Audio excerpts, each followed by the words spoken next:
Out of the gates and ready to go. Hot Mic with Hutton Withrow underway on this Thursday edition. Happy holidays. Merry Christmas to you and yours. Big show planned today across the OutKick network. Aaron Torres, Fox Sports Radio. He joins us. We'll have a variety of topics with him coming up in 20 minutes. He's always awesome with the energy. We've got Armando Salguero of OutKick.com, our senior NFL reporter. Joins us each and every Thursday in hour two. One big thing on every NFL game. Plus, we have Ryan Leaf and Albert Hainsworth joins us in studio as we will discuss and, well, give our take on the teams that Rashard Mendenhall brought up earlier this week. The best versus the best. Pro Bowl rosters where we will separate black and white across the NFL. I say the spread is extremely high. Chad's lower than I am. Albert brings his team. We will have ours, and we will compare and contrast the separation of talent. Well, we're going to put a poll question out there on what the point spread should be, and I think the range of the point spread is going to be black team minus 30 to black team minus 12 or 10. There's going to be different options within that, but right now that seems to be the most reasonable variation of point spread in this game. I jumped out earlier this week. I said minus 29.5. Now look, and I think the third roster that Mendenhall could come up with would beat the first team for us.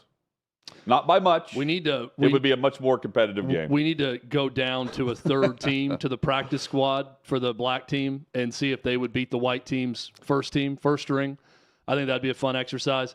Look, it's going to be fun. Rashard Mendenhall, you could argue about the way he went about it and all of that, but the actual argument he's making about the game and what it would look like and what it would be is interesting. And he's not wrong about that team dominating the all-white team, right? So that's what we're going to take a look at. Where he's way off base and sounds dumb is that no one can give an opinion or give a comment on the NFL and cover the league. Yeah, and he's gotten into it since then, but he just said, look, I'm responding to everyone on social media that's criticizing me that's some average white guy.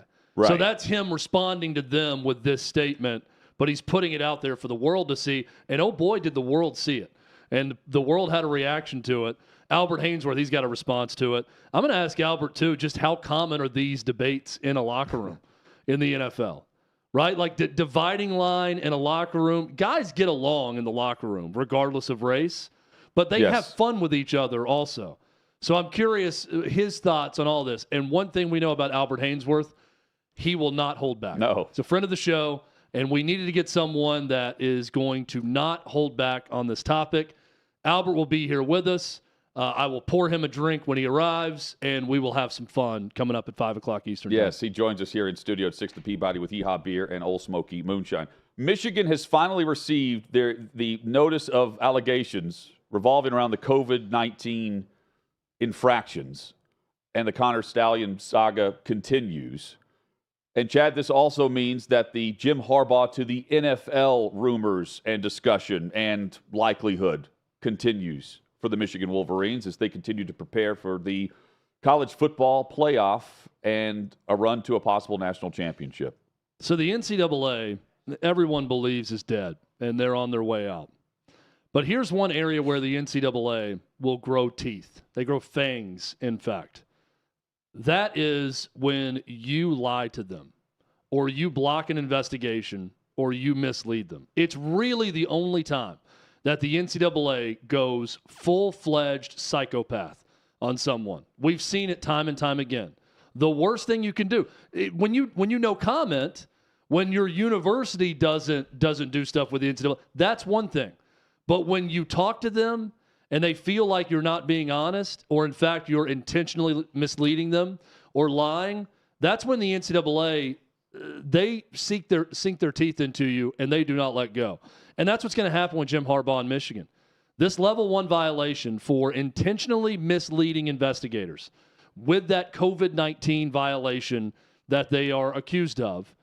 The notice of allegations is out. Michigan disputed that level 1 violation. The NCAA said it's absolutely true that he did this. We are going to put it in the notice of allegations. Hutton, I read the notice of allegations, and my first thought is Jim Harbaugh needs to not run, needs to sprint to the NFL because he is going to get a show cause. This is going to be at least a 1 year or 2 year show cause that Michigan will then have to appeal to the NCAA if he's going to coach. When I saw that intentionally misled the NCAA, my first thought was they are going to try to lay the hammer on him and no one else. I don't think Michigan's going to get a huge penalty here. Now, we'll see what happens with the Connor Stallions part of this. Right. That's another story. But I do think the NCAA is going to hammer Jim Harbaugh. I don't think Jim Harbaugh wants to deal with that. I don't think he wanted to deal with the NCAA in the first investigation. I think he was probably angry with his administration that he had to meet with NCAA the first time. And that's why he was being a problem for them. He wasn't helping them out. He wasn't being forthright. Probably a bit prickly with the NCAA investigators, right? They don't like him. And he lied to them. And now they have him. And now Jim Harbaugh needs to go to the NFL. It's really that simple to me. If he has any opportunity, he should not just run. He should sprint to an NFL head coaching job. I think he will. I think he will be in the NFL. He's flirted with the NFL the last 2 years. We had the ownership group of the Denver Broncos hop on a plane and head to Ann Arbor in a last-minute effort to meet with him to become the next head coach of the Denver Broncos last offseason. But let's dive deeper into this because Michigan received a draft of these same allegations back in January. And that's where they fought. Remember, they did not see eye to eye on this one sticking point, the level 1 violation. Right. But the NCAA kept that in there. So weren't they negotiating a 4-game suspension for him to begin the season? And had he just stayed silent at the Big Ten Media Days, that would have been agreed upon? Where he was going to agree to a 3-game, not a 4-game, and he ultimately served the 3-game, not the 4-game, by way of the Michigan staff, the hierarchy that said, we're going to self-impose this. How does it jump from a negotiation with Michigan and Harbaugh of 4 games, which hasn't been disputed, only thrown out there that they're not going to be told what to do? You know, they were very vocal about that in public about that through their infractions organizer or the infractions executive VP or whatever the title was. How does it jump to burying Harbaugh when they tried to bury Will Wade? He's coaching again. And Bill Self has received nothing by way of the NCAA. Bill Self didn't lie to them, and I don't think Will Wade even spoke to the NCAA. But all Harbaugh did was mislead, not lie. So it would be, I don't remember, I don't recall, is different than absolutely not, this did not happen, we did this instead of what you're alleging. That's what they say. Instead of just the legalese, they don't say lie, they say misled the NCAA. This is the same exact level 1 charge that was against Bruce Pearl. And Bruce Pearl got a 3-year show cause for giving misleading information, false misleading information about a cookout. I'm telling you, this is the only thing you cannot do with the NCAA. I'm not here to vouch for the NCAA and say there's some upstanding law enforcement entity, right? I'm telling you, they're petty as hell. And if you lie to them directly or mislead them, this is the one time where they will go after you. But here's my thing, though. They had a draft of this in January, and as we sit here today, Jim Harbaugh is the coach of the Michigan Wolverines as they go to the college football playoff to potentially win a national championship in front of the NCAA. Well, and that's because Michigan has decided not to do anything to them. The NCAA still has to go through their protocol. They've got the notice of allegations. But they have 90 days to respond. Now there's 90 days to respond. Then they're going to have a hearing. And then I'm telling you, after that hearing, they are going to give him a show cause. Why not give it 90 days earlier than today if you knew there was a 90-day period to respond? I don't think they were done with the investigation until now. Everything takes too long for the NCAA. It takes way too long for them. And again, this is completely separate from the Connor Stallions stuff. I know, but in between, he served 3 games for what this is about, self-imposed, and 3 games for the Connor. He needs to run. Here's my point, Hutton. Michigan will back him. They already are. They have presented him with a piece of paper, a contract that says, we will not fire you for pre-existing NCAA issues.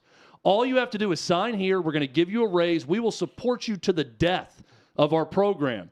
You just can't go to the NFL. You can't interview for NFL jobs. Jim Harbaugh has not put the pen on the paper and signed that yet. Why?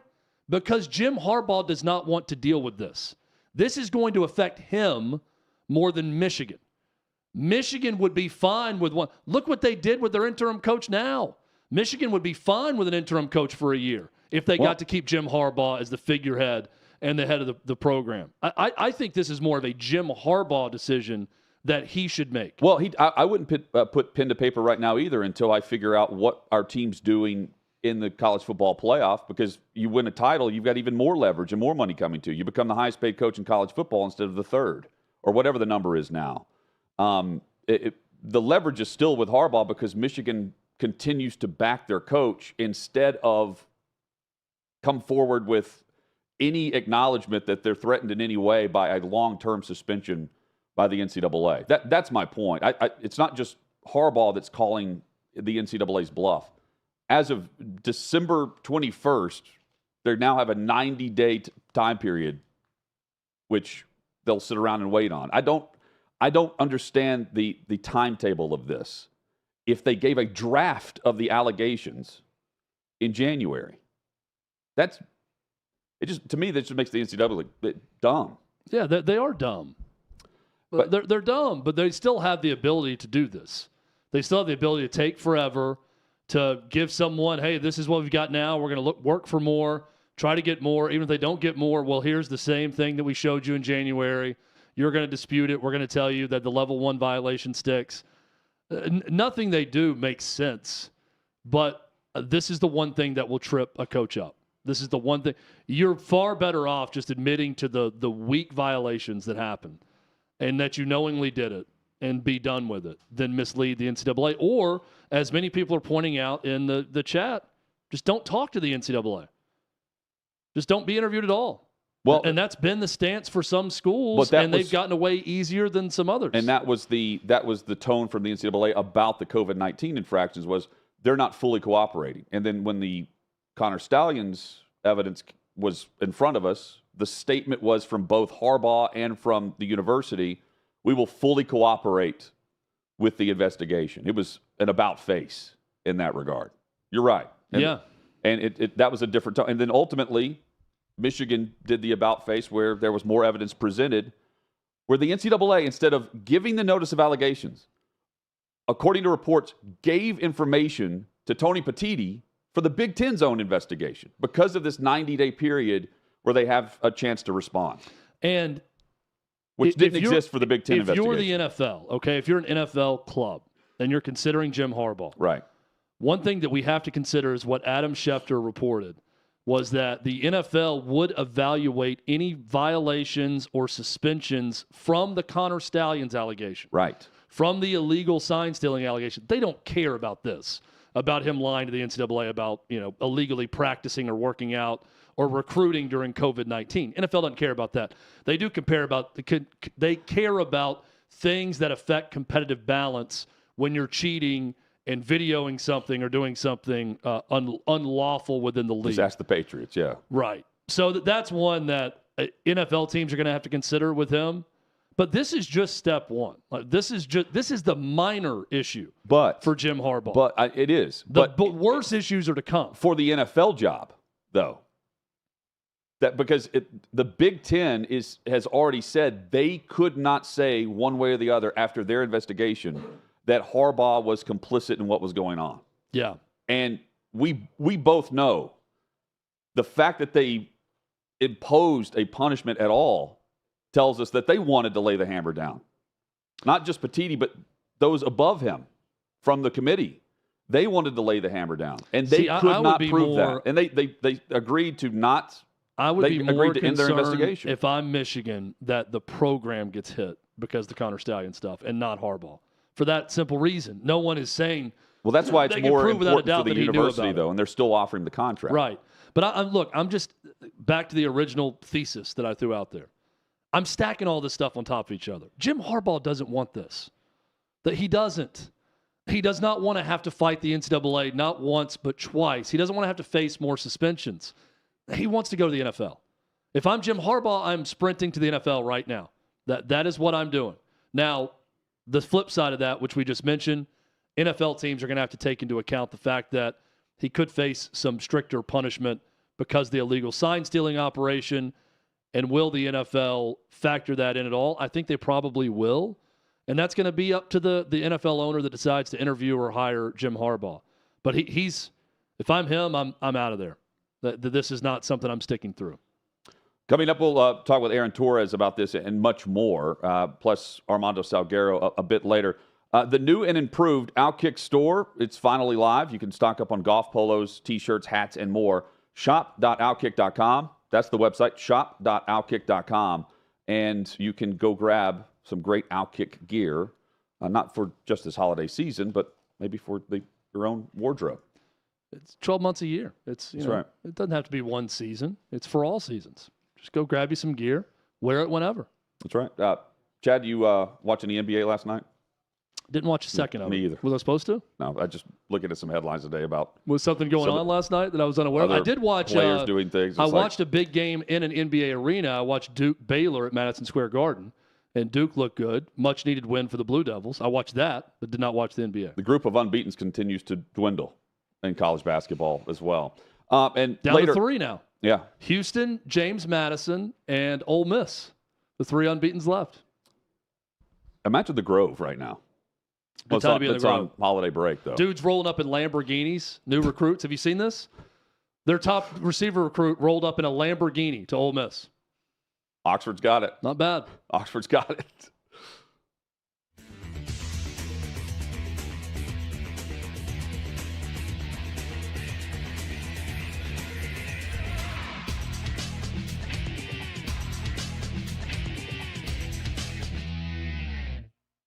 Now she is coming out and saying that playing for the United States is the, quote, worst job in the world.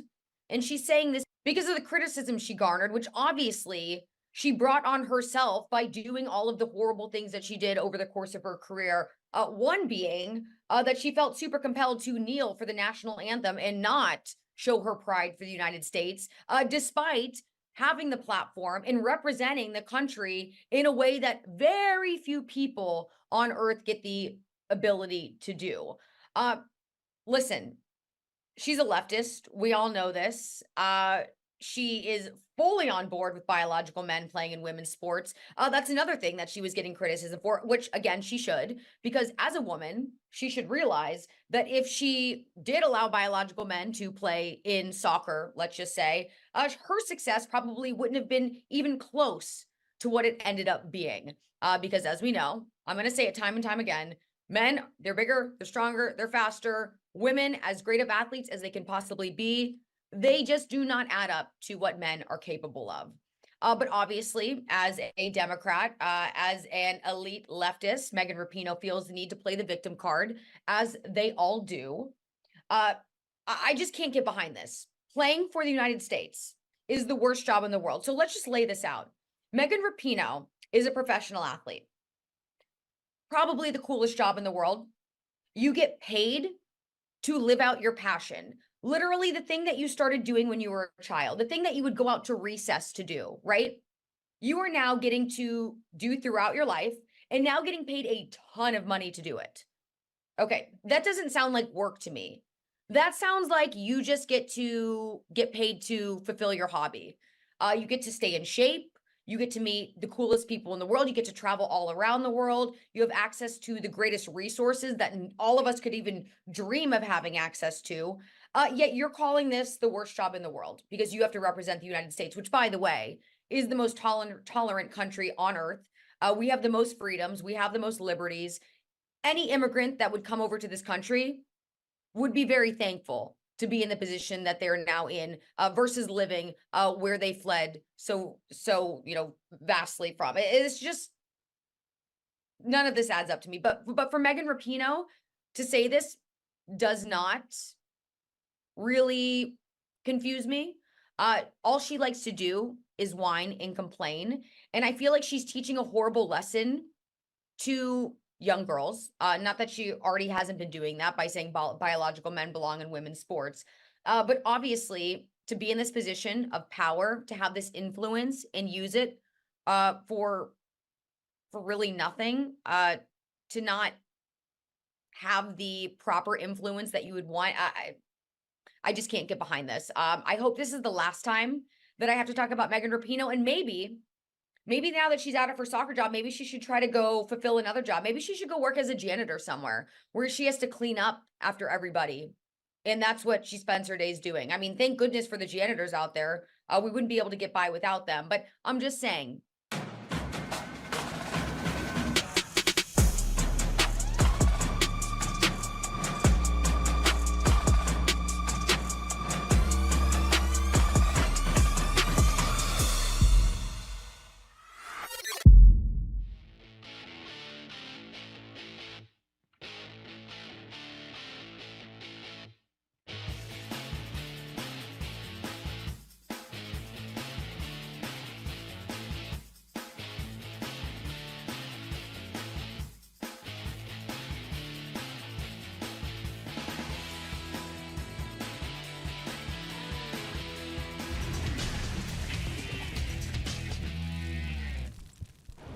6th, the Peabody, our location with Yeehaw Beer and Old Smoky Moonshine. Glad you're with us. Hot Mike with Hutton and Withrow rolls on across the OutKick network.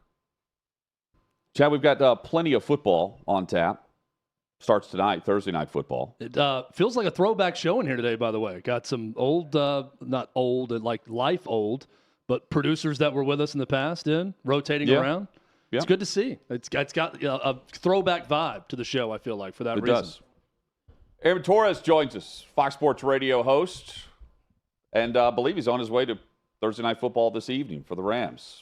Aaron, good to see you, man. Hope things are well. Everything's good. I am going as a fan, not as anyone in the media. So it's been a while since I've just gone to a game. Figured it's around the holidays. This kind of unofficially starts my holiday weekend. I do host Fox Sports Radio on Saturday night with Jason Martin, who I'm sure you guys know very well in the Nashville area. Yeah, so I'll be doing that Saturday, but this is kind of my unofficial launch. So yeah, if you see somebody with their shirt off, it probably won't be me, but I can't promise one way or the other. So, can you give us a glimpse of the discrepancy between Rams fans, Chargers fans when playing a home game? I've only been in one Rams game. Listen, I'll say this, right? We all have strong opinions in this business. When the Chargers announced they were moving to LA, I said I think this will be literally one of the worst sports business decisions that's ever been made. And I think I've largely been confirmed. The thing I'll say about the Rams is the Rams do have a fan base in LA that remembers them being here, 30, 40 years ago. What I think people that aren't in LA don't realize is, one, the Chargers have no fan base really in LA to speak of. Anybody that grew up with the Rams. Obviously, LA is a very transient town where you have a lot of different Steelers fans, Patriots fans, Giants fans, whatever. But then I also don't think what people have fully understand is that, and by the way, the Rams got here a year early, so if you're just a Los Angelino that needed a team, you probably latched on the Rams. The other thing that I don't think people understand, people in San Diego mostly hate the Chargers, or at least hate the Spanos family because of the way that they left. And so it's not as though, because the San Diego's about 90 minutes from LA, for people who don't know, it's not as though you have, thousands of fans driving up to watch Chargers home games.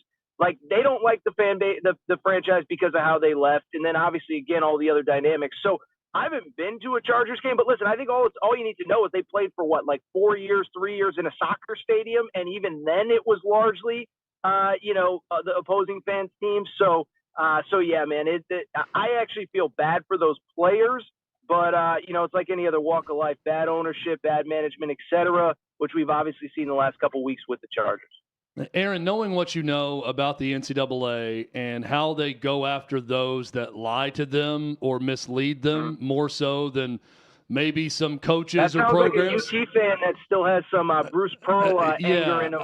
I remember that, right? But that's been the case. There are far worse things that happen. But if you just are honest with them about it, they'll take it easy on you at times. But when you lie, they tend to go after the coach. Knowing what you know, though, about that, Aaron, do you sprint to the NFL right now if you're Jim Harbaugh and get away from Michigan for what could be coming down the road? Well, there's so many variables. I mean, one, and this is something Jamar and I talked about last week, is that So let's use the Chargers just as an example. It's obviously a dynamic job with a franchise quarterback, franchise left tackle. They were just in the playoffs last year, whatever. But they were paying Brandon Staley $4 million a year. Jim Harbaugh has a contract on his desk that is going to pay him $11 million a year to stay at Michigan. And so just using the Chargers, I mean, he's certainly not going to take a 66% pay cut to come to Los Angeles to coach that team. But the one thing I'll also say about Harbaugh, one, first of all, there's mixed reports that the Chargers are willing to pay big bucks for an elite coach. But what I would also say about Harbaugh that I haven't heard a lot of people talk about, go back to last winter. He spoke with the Carolina Panthers when the Carolina Panthers were deemed to be not a very good job. He spoke with the Denver Broncos when there was no indication that Sean Payton wanted the job and people didn't deem it to be a very good job. So to me, just reading the tea leaves, there's three things. One, he's had a contract on his desk forever. He hasn't signed it yet. But two, the NCAA stuff, which you guys just mentioned. But three, I also think there is something to Harbaugh. I think his ego is so big. I don't think he feels like, hey, I'm only leaving for that elite job that's built to win right away, whatever. I truly believe that he believes that he can win anywhere he goes. And so that's what's kind of interesting to me is I think everyone's kind of circled the Chargers, maybe the Bears, if that were to open the obvious Midwest ties and he played there. But I don't know, fill in the blank. I can't even think of a team. If the Falcons open, I don't think they're going to open. But I'm just trying to use an example of a random team. I think if Jim Harbaugh, if they're interested in Jim Harbaugh and they're going to pay him what he wants, I think he thinks he can win anywhere based on some of the interviews and stuff that he's done the last few years. So I think that's probably a variable that I'm kind of monitoring as we enter this next phase for Harbaugh after the college football playoff. I just think he thinks that he can win anywhere, and that maybe makes him a more appealing candidate in some places that maybe a lot of people wouldn't speculate that he would be interested in. I also think it's about power, too, because he's got a ton of power at Michigan. I mean, they're sticking with him, but they also self-imposed a 3-game suspension to begin. They backed down from the Big Ten investigation when Harbaugh certainly didn't want to do that. He played ball at the end, too, though, at the end of the season. He's the GM and the head coach wherever he goes, and he's got that complete power and authority plus the paycheck. And nowadays, there are 2 or 3 coaches in the NFL that are making upwards of between 12 and 15 million, if not more. I think that's what he's looking for more than just let's jump to the NFL because college football is bugging me.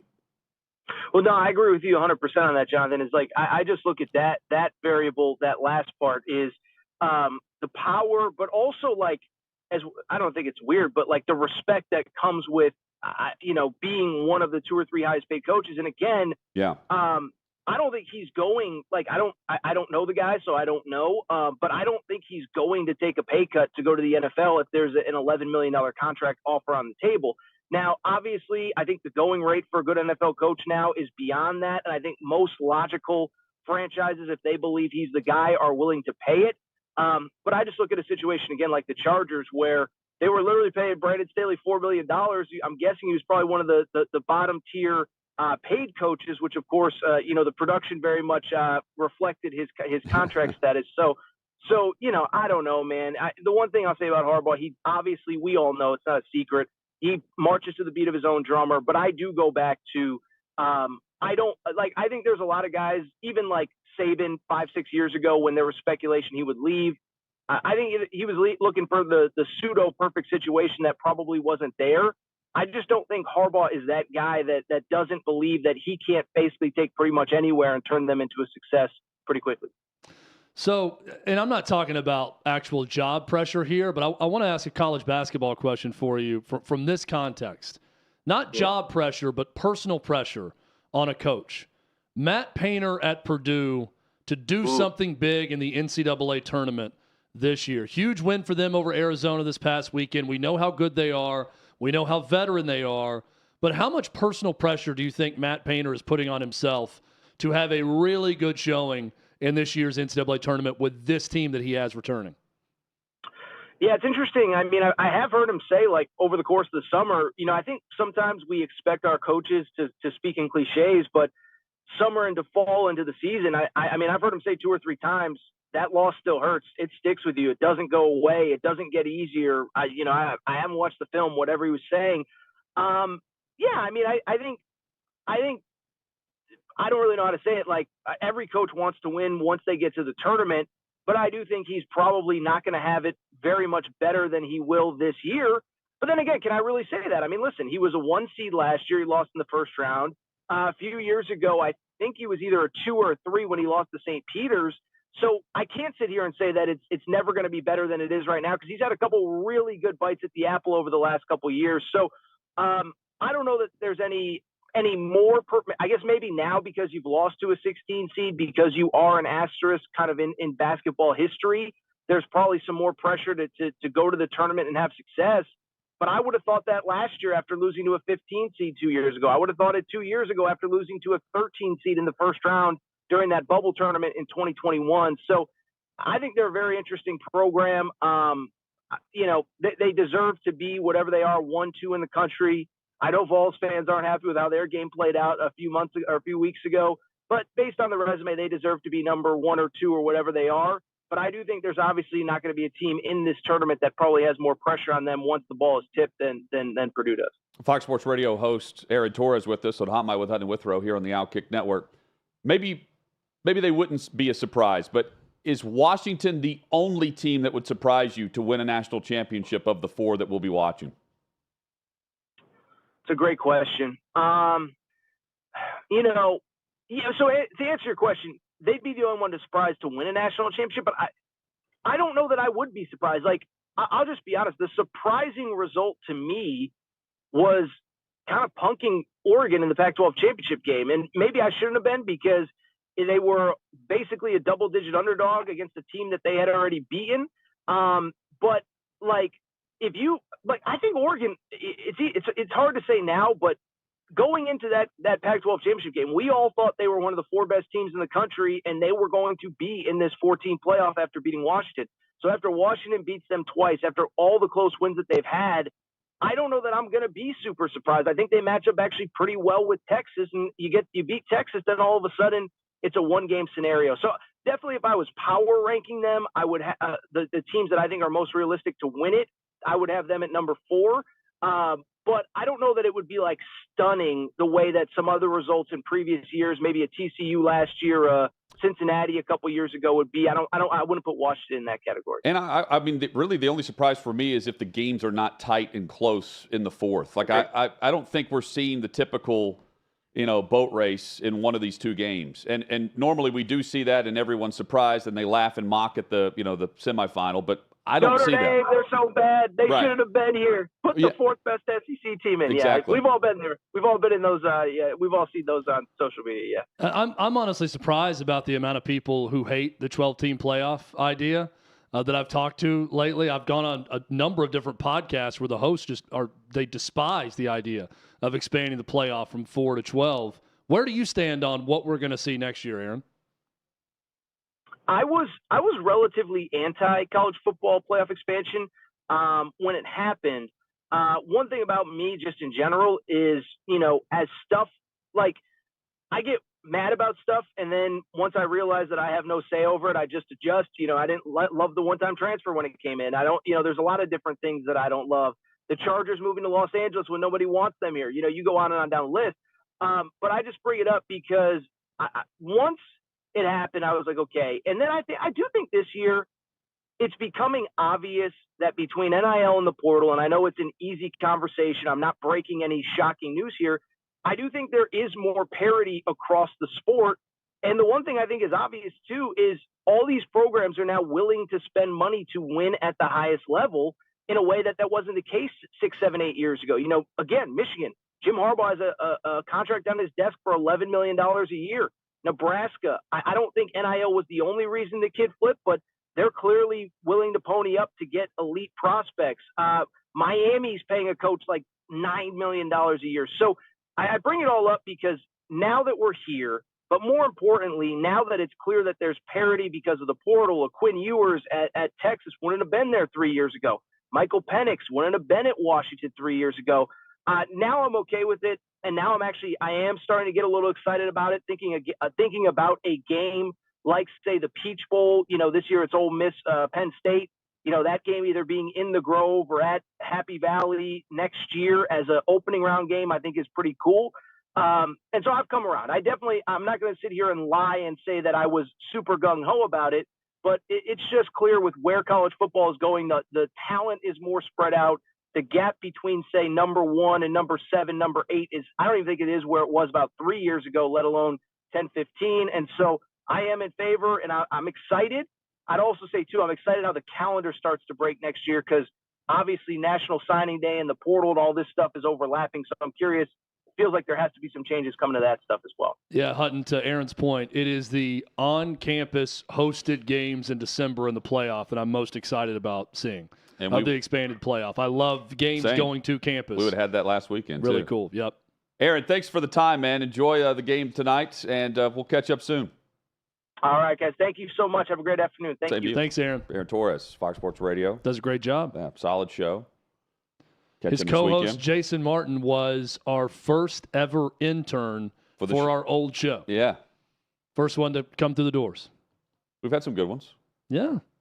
Jason, the best. We have a very underrated intern program when you look at the hit rate of interns that are working in media in different spots across the country now. We've got a news reporter in Boston. We've got a sports reporter in Dallas. Yes, yep. People are all over the place. Fox Sports Radio. We've got a weather girl in D.C. right now, Lindsay Nance. Weather girl. Well, traffic. Oh, yeah, traffic. Sorry. Traffic weather. Same traffic thing. reporter. Traffic weather at the top of the hour. MLS play-by-play. All the same thing to me. Much more. Yeah, you're right. MLS play-by-play, yeah.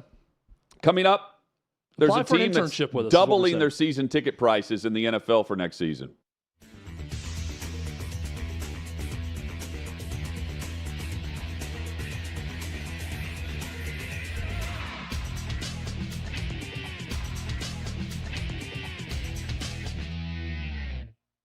It depends on certain things, but I feel like now it's like a teammate. Like that should be your partner, your teammate. Like I'm not cleaning all the house all the time because I'm not your mom. I agree. We're double income, no kids, so I really like a partnership, but I don't want to take the trash out. Yeah. So he's going to have to do that. She takes the kids, I provide. Very traditional. Okay. Yes. Do you think that more young people should do that? Yes, very much so. What is it about like a motherly quality that you like? It's worked for thousands of years and it still works today. I like being girly. I'm a girl and I like being girly, so I like traditional to girls. Okay, well, according to the 7 Hermetic principles, one of those being the law of gender, gender manifests on all levels, mental, physical, spiritual, emotional, all levels.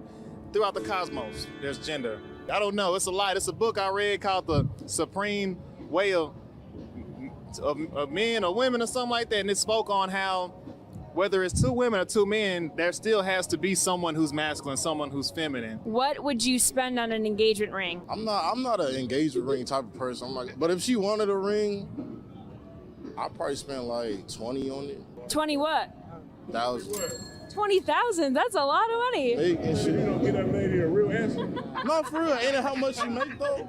Price, I didn't really care. Size, absolutely. Had to be big enough it could be seen, and I didn't want like a basic ring. I wanted like eclectic, like vintage looking. Okay. So we did a custom order to do my ring. I didn't have a preference. I just had a gold preference, and he kind of took it from there. And you trusted him. Did he crush it? Oh yeah, he crushed it. I've been spoiled thus far, and so I don't think I could ever go back from what I received last time. Okay, so high standards. That's good. What are the standards? Okay, it was 5 carats. Okay. And it was beautiful.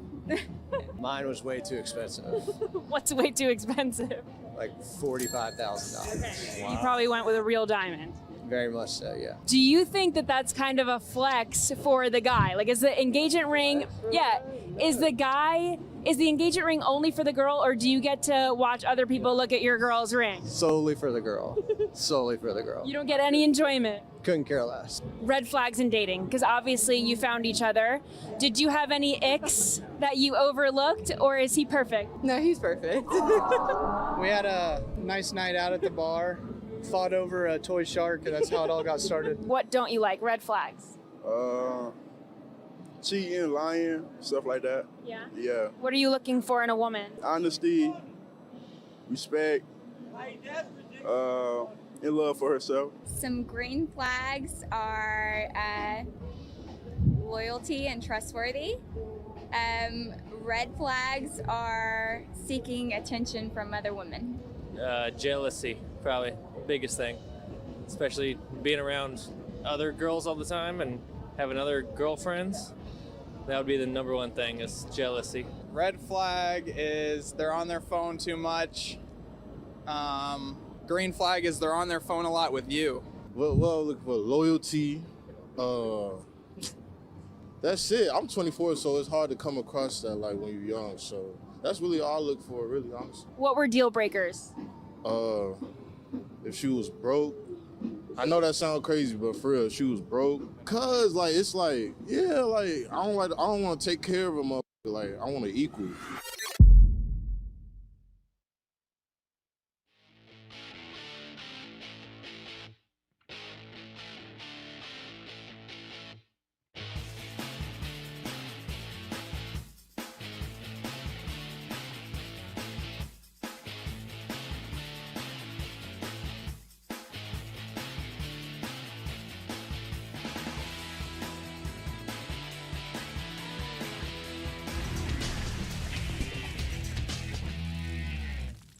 Sixth the Peabody Air location with Yeehaw Beer and Old Smoky Moonshine.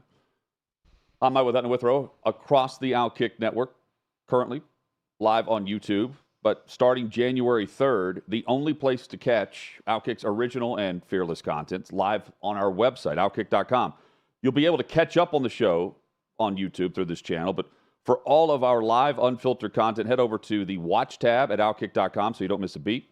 In 2024, outkick.com/watch. It's your one-stop shop for all things OutKick. Outkick.com/watch, or just hit the Watch tab. Chad, have you seen what the Lions fans are sending to reporters and tweeting about on social media, complaining about, and I don't blame them? I know that there's a bit of a dust-up going on with fans of the Lions. So this via Yahoo is where I pulled this from. So there's a season ticket holder who had his renewal invoice sent, and it was delivered for 2024 season. He received this in the mail on Monday. Merry Christmas. He said he was sticker shock is putting it. It's what everyone wants to get, by the way, bills for Christmas. Bills, right around the holidays. yes. Send me a bill, please. So this season for the Lions, currently they've won 10 games. This season, he sits in Section 103, so he's lower level at Ford Field. Jeff Paxton is paying $5,536 for the seats. Next year, the same seats in the same stadium will cost him $13,616. That's according to the invoices that Paxton received. He did a double take. He went online, message boards, and other ways to chat with Lions fans, and he's seeing that everyone is complaining about this. That is a 146% increase in price year to year. $5,536 to $13,616. He called his ticket rep. It's been 24 hours. Didn't hear back. And the quote was, "I got a feeling that his battery's burning up on his phone." The Lions, they are hiking ticket prices. The average, they claim, is of 30%. The average ticket hike will be 30%. But 146% from $5,000 to $13,000 for the same seats and the same stadium. The Titans are a good example of this. They're about to build a new stadium, and they're going to hike prices and have PSLs all over again. There's going to be sticker shock all across the league by fan bases. And while a part of me says, and a large part of me says, this is ridiculous. Because think about everything we're paying for right now. All the streaming services, everything's expensive. Cost of living is way up. Chad, this is exactly why all the streaming services are getting in on the college football playoff. It's why, or at least they're attempting to. It's why that they are already in, many of them, on the NFL. We're seeing them with Amazon Prime, what they're spending. And it's why fans will continue to pay, because they want a piece of the NFL, so you will not get rid of them because you're willing to pay for the NFL. However, at some point, doesn't the NFL have to realize, and this is above and beyond the average hike in tickets, the NFL has to realize, Chad, this has to even out at some point, because somewhere on the map down the road, it comes back to the point of, this is way too expensive. I'll stay at home. I'll watch on TV. Someone else can pay this if they want to. It's not going to be me. And, oh, by the way, the product that you're claiming is tight in the fourth quarter actually sucks over the course of game to game, week to week, month to month, season to season now. When I say sucks, it's just the scoring. Way down. Offenses are slow and plodding. 3-and-outs galore. All of a sudden, it's a defensive league. And even the good teams right now are complaining. They're moaning about, the media is too hard on them, coming down too hard on them. Media's opinions don't matter, but we're fine even though we've lost 3 games in a row, looking at Philly. This comes back to bite you at some point. It's not anywhere close to that yet, because everyone wants it. Monday Night Football, ESPN, Disney, they're currently paying $2.6 billion annually for Monday Night Football. Those doubleheaders you're seeing on ABC and ESPN, all the different programming, it's exactly why when A.J. Brown is complaining about the short week, the quick turnaround, when he's saying this to reporters with his quote right after the game, you have a certain amount of time, your body needs to recover. I think they should take Monday Night Football out. I know it's cool, but to turn around after is very difficult, especially when banged up. That's never going to happen. And they'll flex you into more games down the road, and you'll like it because the salary cap will go up, because the media rights continue to go up. $2.6 billion annually. Yeah, and it's the media rights part of this that makes me think we've already hit that point for ticket sales. I don't see a lot of full stadiums on game days. 10 years ago, I was shocked when I saw empty seats at an NFL game. And maybe, I don't have the numbers in front of me. Maybe I'm inflating what attendance was and deflating what it is now. I don't think so. I think they've already reached that point. This Detroit case is interesting, Hutton, because that's a good case study in fan base that's starved for success, finally has a good team, and they've been probably going to games for years, the people that are getting hit with these bills. Yes, and they've even had those crowds. people, this guy who's complaining, they're not going to pay that to go to a game. Quite frankly, I don't know why anyone would. When everything we just mentioned, you can stream from your house, you can watch. You've got a huge television. You can watch all the other games. You're not worried about parking. You're not worried about everything else. College football is a little bit different, and there are venues that are immune to this because it's such an exceptional experience on certain college campuses to go to a game. I don't know that there's a lot of exceptional experiences in the NFL right now outside of Lambeau Field and some other places. The rest are very cookie cutter and one and the same. You can probably blend about 22 of the NFL stadium experiences together, and it's all the same. And if you're going to give me a 124% price hike, 146% price hike on something, there's a 109% increase from another fan. This fan went from $4,056 plus $450 for parking through the team. Her invoice this year was $8,000 for next season, $8,476 plus $500 for parking. Yeah, and a $20 membership processing fee. I'm telling the ticket rep to go to hell. So, okay, let me... If I'm that guy, quite frankly, there's no way you're going to get that out of me. Let me ask this question, though. With the streaming services now trying to get a piece and a bite, and they will a couple years from now, when the new media rights are up for the college football playoff, they'll go to more of an NFL model. Will we see ticket increases because of the fever for football? Everyone wants a piece of football right now. Media companies do. I don't know what the demand's going to be from average Joe fan to spend an insane amount on season tickets to go to games. You're still going to have all that corporate, partnership and companies buying blocks of tickets or a suite or whatever. That's still going to exist. But I think average fan, especially right now when people are getting hit with food prices that are insane. Far more loyal, though. real than the estate NFL value fan. going down. I don't know.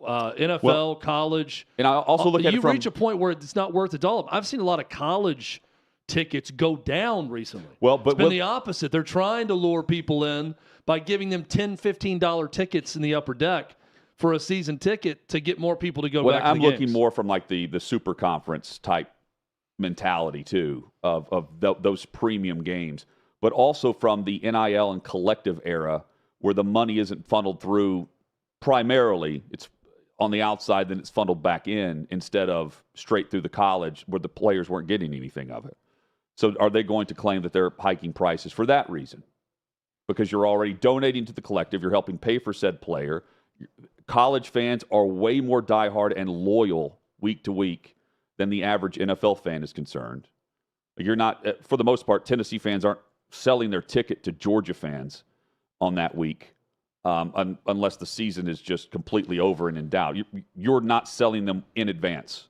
NFL fans probably would if the Raiders are in town because they traveled. Bills fans, we'll see a lot of them whenever they play the Chargers this week on the road, for instance. Yeah, and it's, again, I put Buffalo in that category too. That's a very Dallas. Collegiate experience to go to a game there. Kansas City. And there's value to that. Hey, Kansas City's a good one. And I say, going back to Detroit, the most underrated just in terms of just loud stadiums I've been on the sideline for was Ford Field when they sucked. Yeah, and that's great. I can't pinpoint a lot of NFL experiences that I'm dying to pay a ton of money to go experience the way you have it in college. College is far superior from a in-game viewing, watching it perspective. But you're not paying for I don't think you're paying for you're paying for the experience in a different experience though.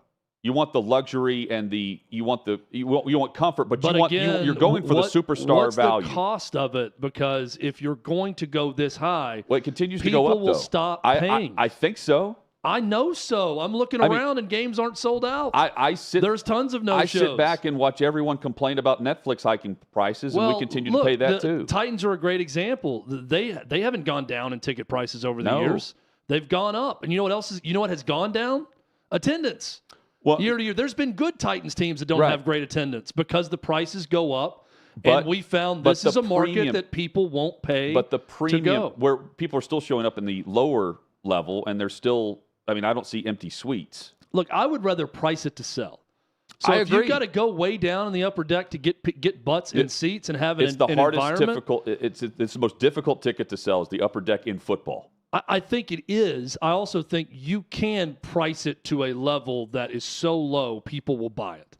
That don't often get to go to games. They had 46-cent tickets for the Panthers game this past week in the secondary market. But you're saying, right? But yeah, 46 I'm saying teams need to price it originally to get to fans, not the gouging that goes on or what happens in the secondary market. Here's another thing that we're going to start seeing: this Peacock game Saturday night. No ads in the fourth quarter. A new experiment from the NFL. To get people to tune into Peacock to watch that game on streaming, they're going to have an ad-free, flow with it fourth quarter, no commercial breaks at all. Eliminating some of the ad revenue for the game, but it gives you an even better experience if you're watching at home. And this is the Chargers game? Yeah, Chargers-Bills. I just don't know. Maybe the mercy rule at that point. If stuff like this continues to happen, it's just such a better experience to stay at home and watch. Or go to a sports bar and watch. I agree. Televisions are better.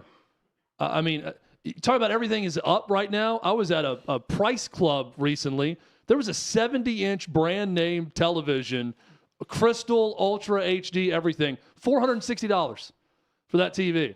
Price of TVs are lower than they've ever been. Because everyone's got 5 of them already. I am not paying those prices for tickets ever. You want a 6 TV? I'd rather buy a 6 TV than pay those prices. Put them on the same wall, the man cave. That's the dream, right? That's the dream. Tony asking, has Chad been to Green Bay? Tony, I said Green Bay was the first one I mentioned. I said Lambeau Field, outside of Lambeau Field, as a unique experience. There's none other. So open your ears, Tony. Open them up, bud. Don't get me mad again at the YouTube chat. Don't want to be mad today. Came in good, came in positive, and now Tony's got me pissed off for greatness. Speaking of positive, there's a girlfriend that's positive for an STD that some Alabama recruit, freshman. No, it's a player. It's a guy who played in every game this year. Four-star. Yeah. He knowingly passed along an STD, and now he's facing charges.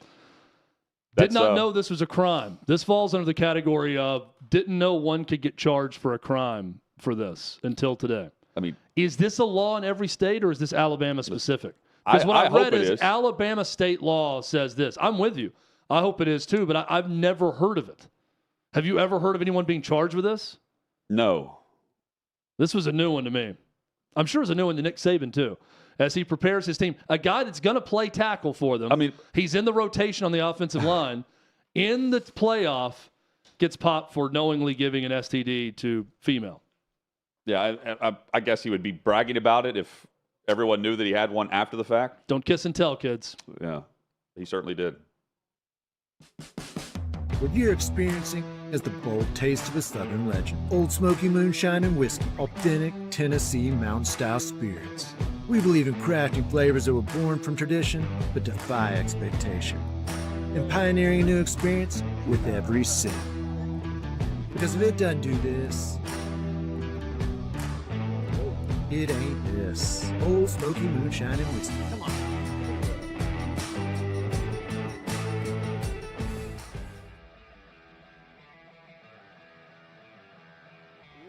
Welcome into OutKick the show. I am Clay Travis, your fearless leader. I am going to continue to argue that sports is one of the great unifying forces in all of American life. ESPN is a sinking ship. Democrats are now the party of the white, woke college graduate.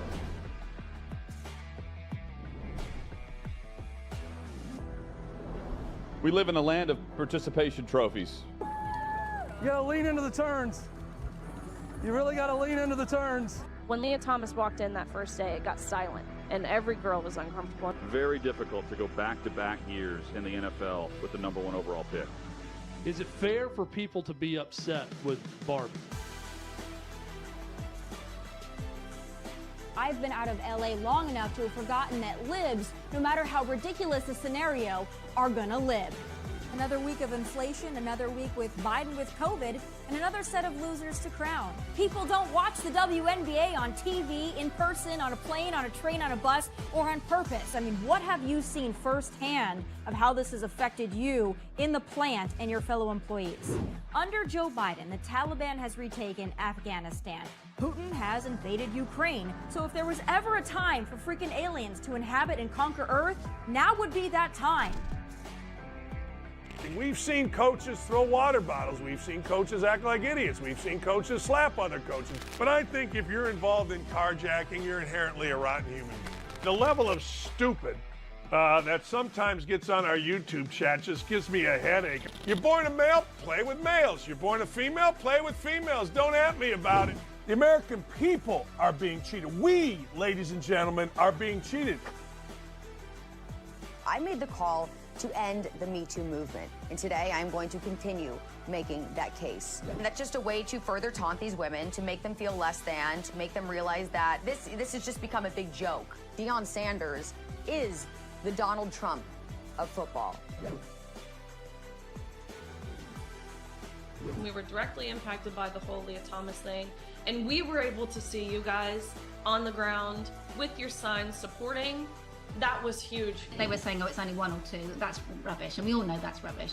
Once those trans-identifying males were able to succeed, it just encouraged others.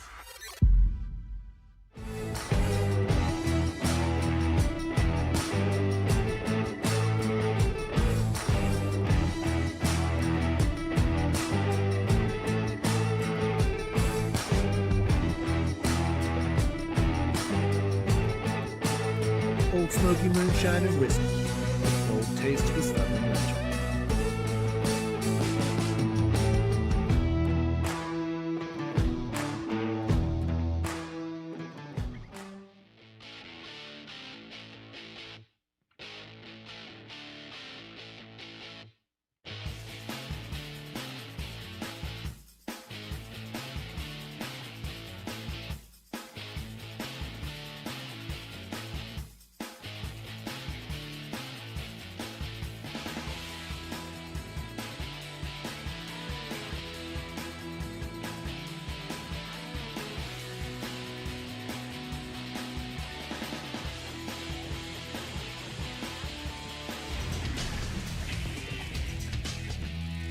Just like that, the second hour is here. Thursday edition, Hot Mic with Hutton and Withrow across the OutKick network.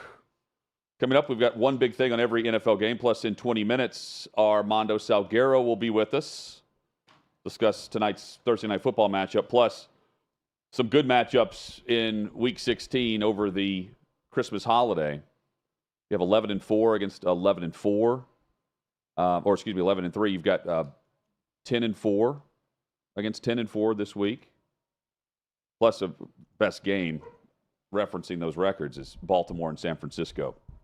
Coming up for that's awesome matchup. Yeah, that's going to be awesome.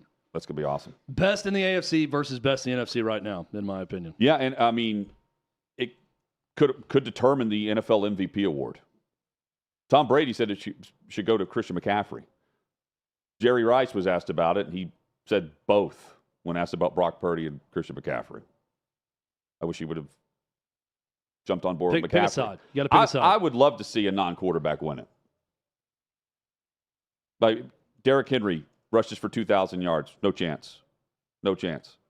Meanwhile, you've got players that catch fire at the right time, get hot, and they jump into the mix. A month and a half ago, Chad, everyone's writing off Brock Purdy. Now he's the favorite to win NFL MVP. Now he's the Vegas favorite to win MVP. And the consistent force in all of it was McCaffrey. I'm not against Purdy winning it, but Lamar Jackson certainly can. The strong finish. They've got a tough schedule to finish out, and that could be the deciding factor if he wins his second MVP award. Won't be unanimous this time. I think people will be very pissed if Christian McCaffrey wins the MVP. Fans? I think people in media are going to get very pissed at a white running back winning it when every year it's a quarterback that wins it. Well, pissed because it's not a quarterback. Did Derrick Henry win MVP? No, that's what I just said. Yeah, that's my point. No, I'm saying people are going to get mad if he wins it, and it's not, if it's a non-quarterback, and the year that it's the non-quarterback, it's the white running back, the only one in the league. I think people will get mad. The only one on our team. I don't care. I'm just telling you, people are going to get mad about it. The only player that's mentioned against Rashard Mendenhall's claim that his all-black team would just pummel the all-white team. Yeah, he's the only. We got Christian McCaffrey. He's the only one. And earlier this week, I'm like, yeah, yeah. Can he play corner, or possibly he's gonna play both ways? Yeah, we'll get into that with Albert Hainsworth coming up. Yeah, Albert will join us in studio coming up in an hour. It's gonna be a lot of fun. Plus Ryan Leaf a bit later in today's show. Chad, the Steelers are a mess, an absolute mess.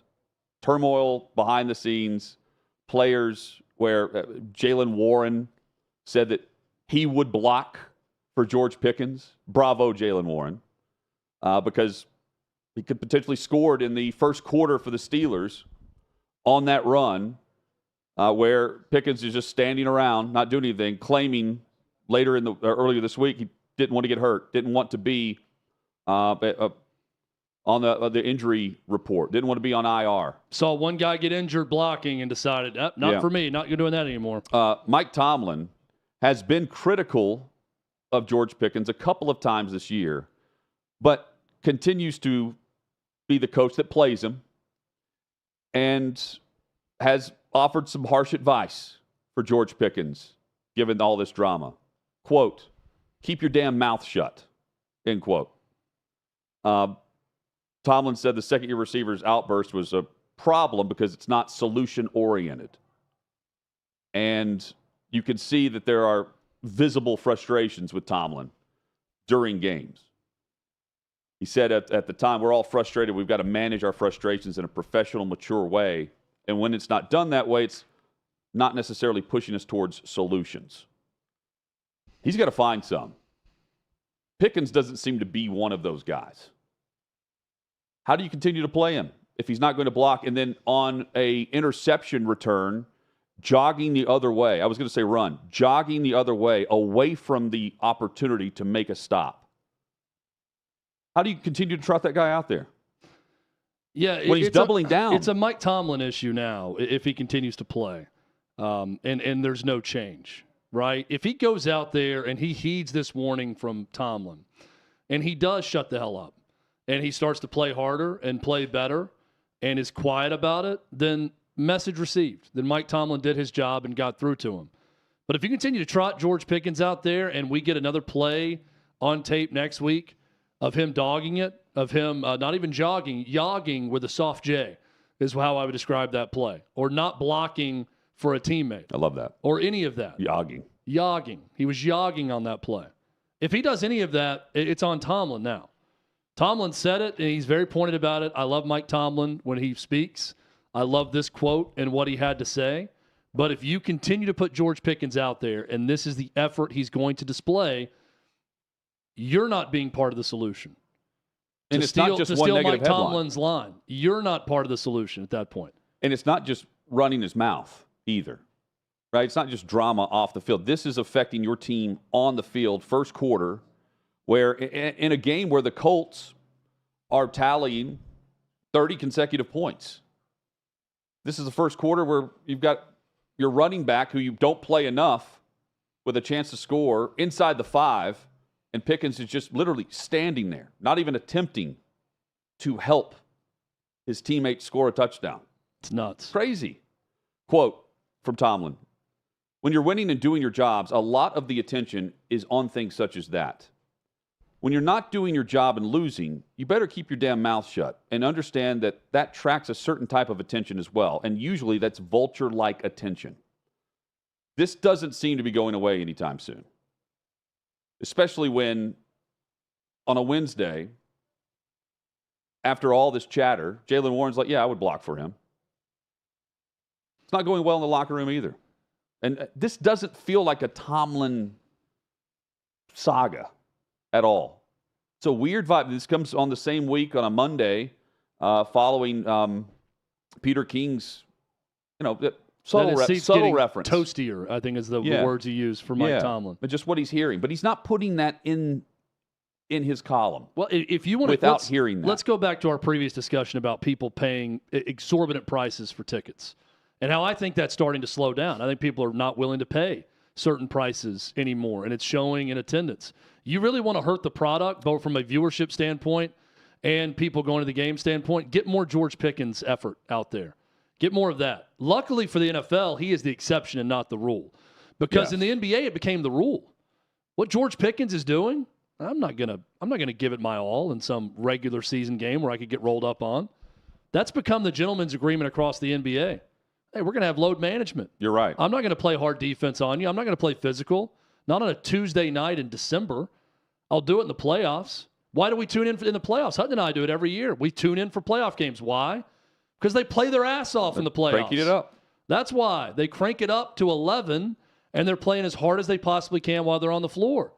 The benefit of football is you have so few games that every time I turn on the TV, I'm watching a product that I feel like everybody is busting their ass all at once. If you get more George Pickens type players and you see people giving that half-assed effort, people aren't going to watch. It really is that simple.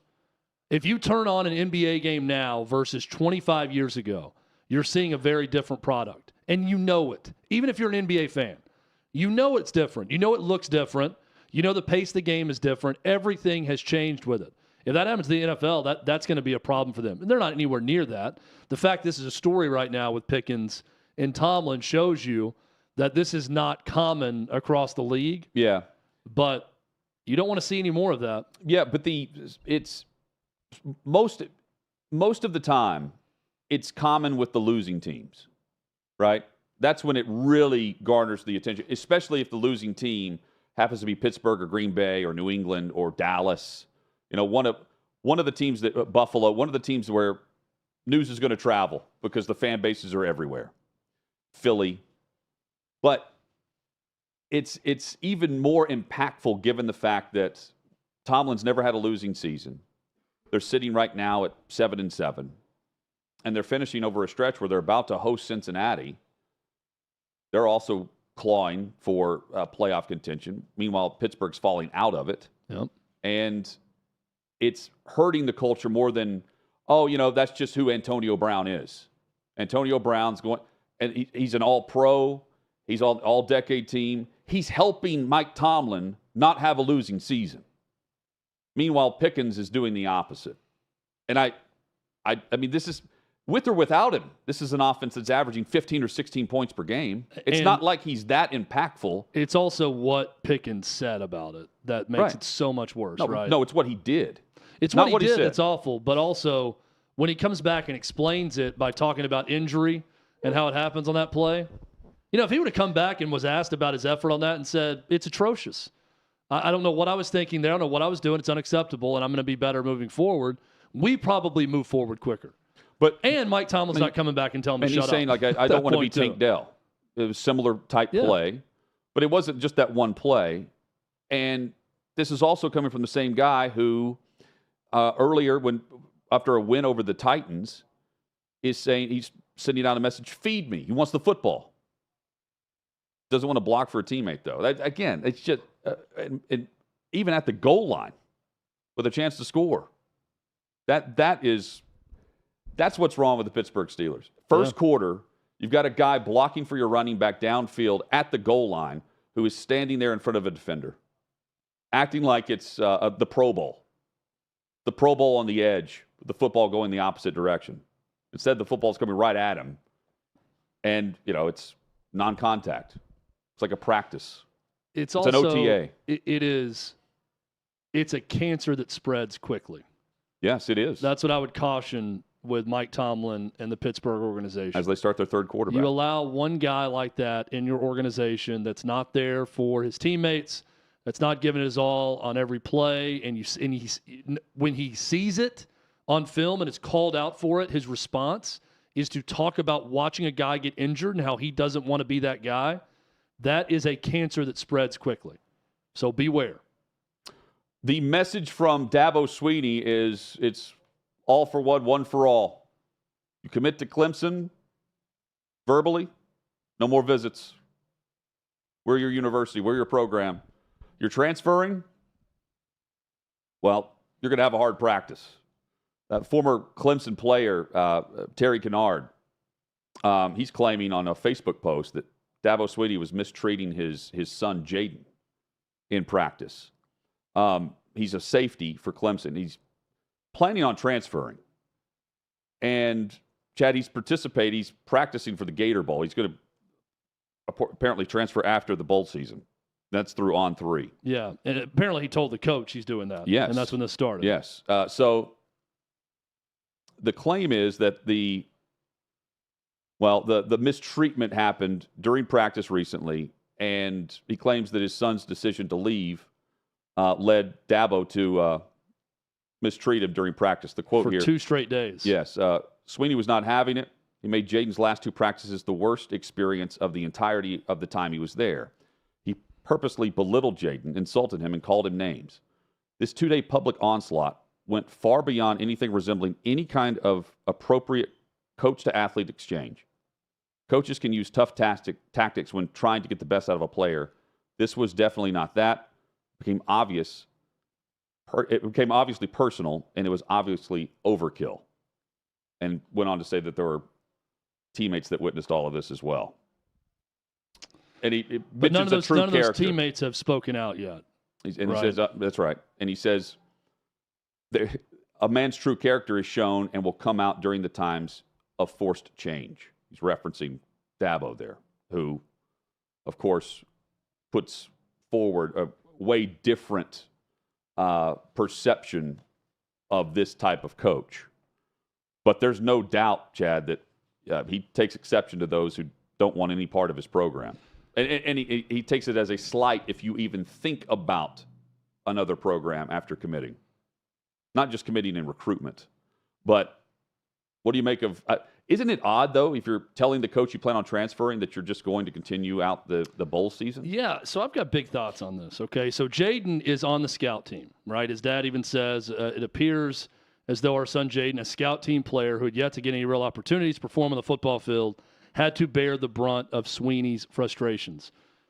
This maybe is one of the first times that I finally understand why Dabo can get away with demanding players not visit other schools when he gets them to commit. I think the rest of the team loved this. I think this is part of his game. When, what was it, Tyler in Spartanburg, the guy who called in, that got him all fired up, and Clemson hadn't lost a game since that call. Asked why he makes all the money.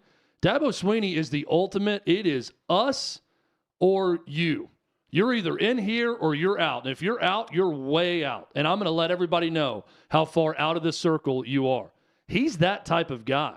Now, I think it's over the top to berate some kid who's not even contributing to you in the first place. And we don't know what he said. I would also say this. If you go to the coach and say, it's my plan to enter the transfer portal, right? My response as the coach to a scout team player is, hey, man, best of luck to you, right? We'll help you in any way that we can.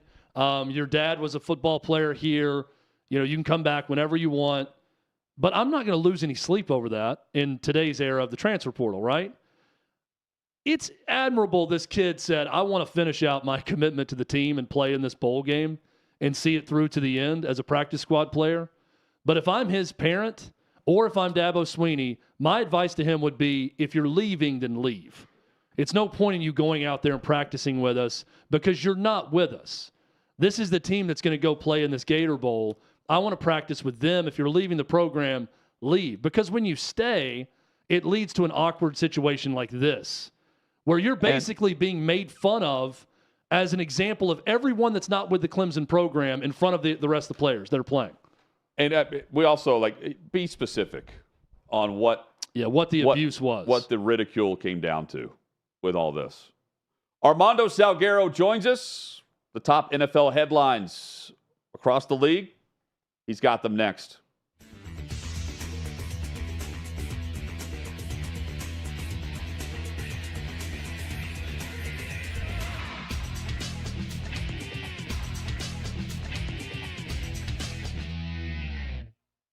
Who gives a rat's ass whether Stephen A. Smith is happy or not? Stephen A. Smith is not happy about the leadership of Steph Curry. Now, I want you to think about this for a second. Stephen A. Smith, until ESPN got all woke and decided we need an African-American face, had been fired from every job. I remember driving into my show, and when he replaced, my man, I forget his name, out of D.C. I love the guy. I'm like, this is awful. And then eventually Stephen A. Smith got fired from that job, and I'm like, thank God we can get somebody in here. Well, Stephen A. Smith, because ESPN decided, oh, my God, diversity hire. They hire Stephen A. Smith, and to Stephen A. Smith's credit, he has taken off and ran with it. Good for him. He's done a great job. He's easy to work with by all accounts. His producer ran a porn store. That's true.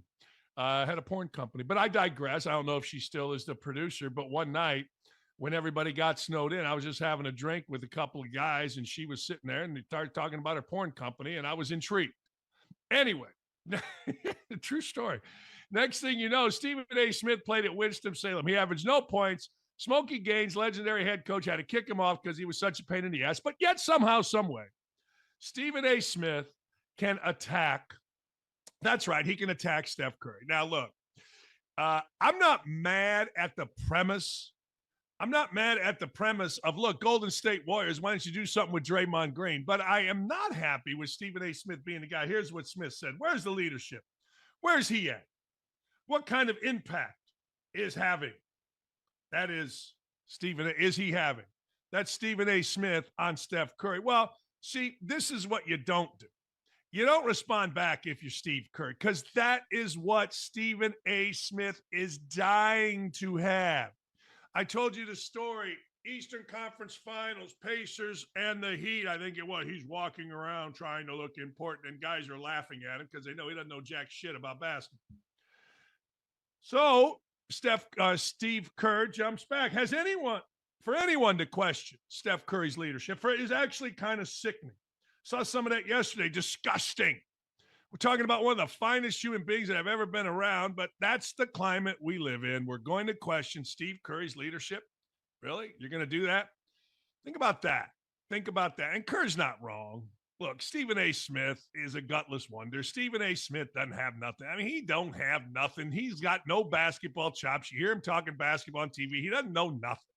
I mean, he may know something compared to Chimmy whatever the hell her name is, or whatever the hell Doris Burke. They may know something compared to those two. But he don't know nothing when it comes to real basketball. He's a fraud. He's a talker. He doesn't know a damn thing. But anyway, Steve Kerr jumped right into it, and that ain't good. We're asking. Steve Kerr said, according to Stephen A. Smith, Steve Kerr didn't mention me by name. I'll mention Steve Kerr by name. Disgusted with him. Oh, good. Be disgusted. No one is questioning Steph Curry as a leader. What we said was, if that was LeBron James, we would have said, where are you? Stephen A. Smith's response, no, he wouldn't have.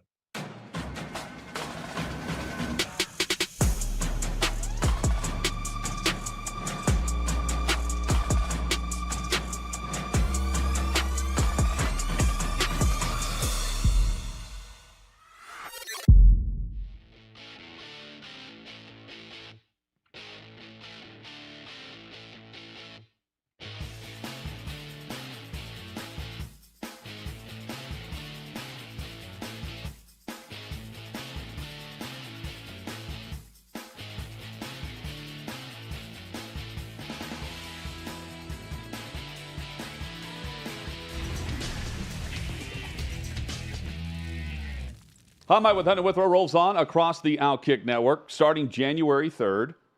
The only place to catch OutKick's original content, it's on our website, outkick.com. Click the Watch tab. We'll be live on the site. We had to catch up on YouTube post-show, but for all of our live, unfiltered content, head over to outkick.com/watch. That's outkick.com/watch. Starts January 3rd. Armando Salguero joins us, covers the NFL for OutKick.com. You can catch all of his great work there. Armando, good to see you. Happy holidays. Feliz Navidad. Merry Christmas. Same to you. Yeah, that's Spanish, guys, by the way. Yeah, I took Latin in high school, believe it or not. They actually allowed me to take a dead language. I should have taken Spanish. Someone should have talked some sense into me, but I took Latin instead because I thought I was going to be a doctor at the time. Now, that's comical, Armando, that I thought I was going to be a doctor at one point in life. It's also comical that you chose Latin over the more popular Swahili. Yeah, we had. He did go to North Carolina. It was a public school kid here. We had three options: Spanish, German, or Latin. And I chose Latin. Should have taken Spanish. I have a feeling no doubt about it. A girlfriend at the time was taking Latin. No, I honestly thought that I was going to be an orthopedic surgeon at the time. And the Latin is a good base knowledge to know for medical terms.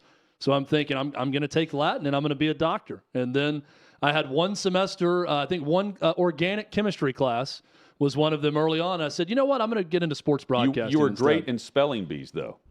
Geography B. Oh, geography B. I was better at geography than spelling. Yeah.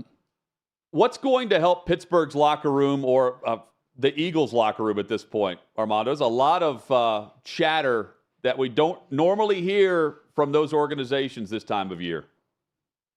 Yeah, and the fact that we don't normally hear it is, in Pittsburgh anyway, a testament to Mike Tomlin.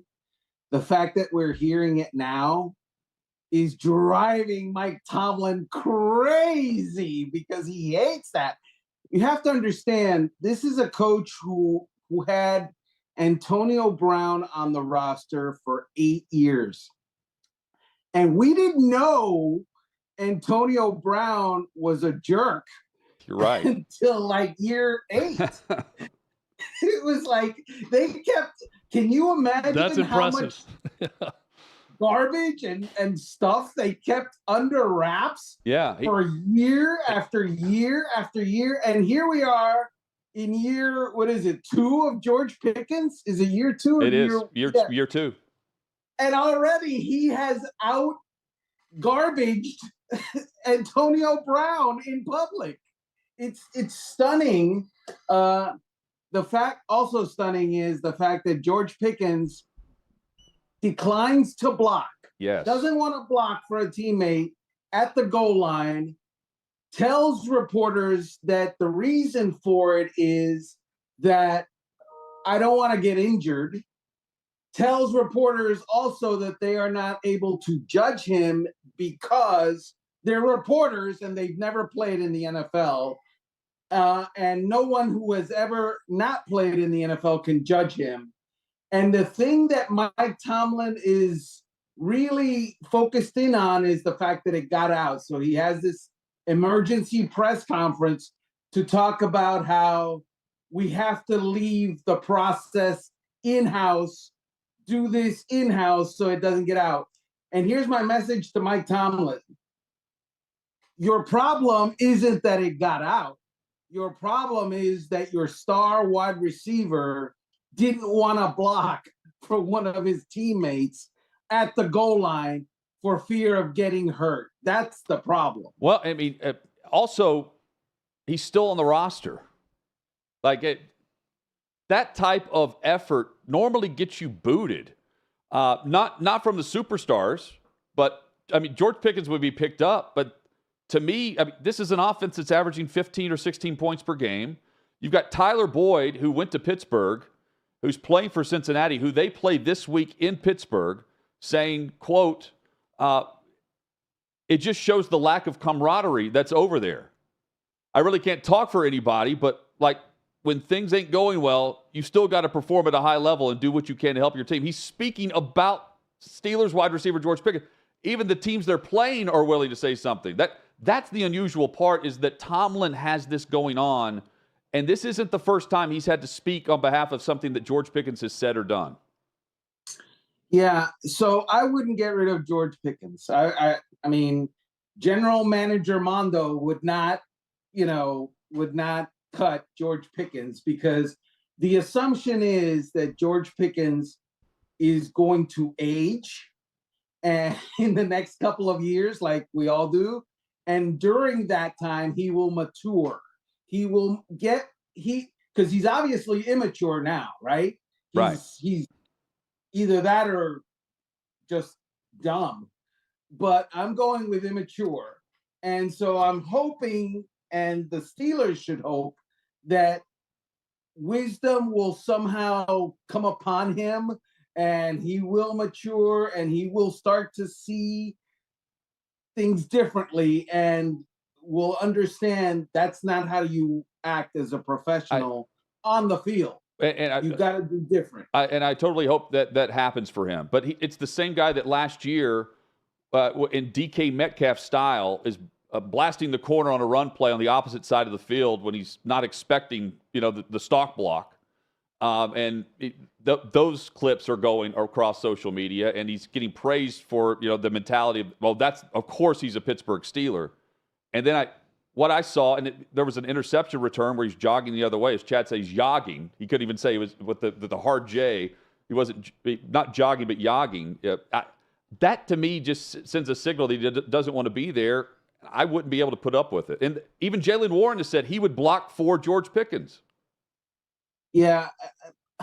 Look, I'm not sure it's a I don't want to be in Pittsburgh type of thing, because did he not want to be at Georgia? Because I remember there was a moment where I forget the opponent, but he's on the sideline.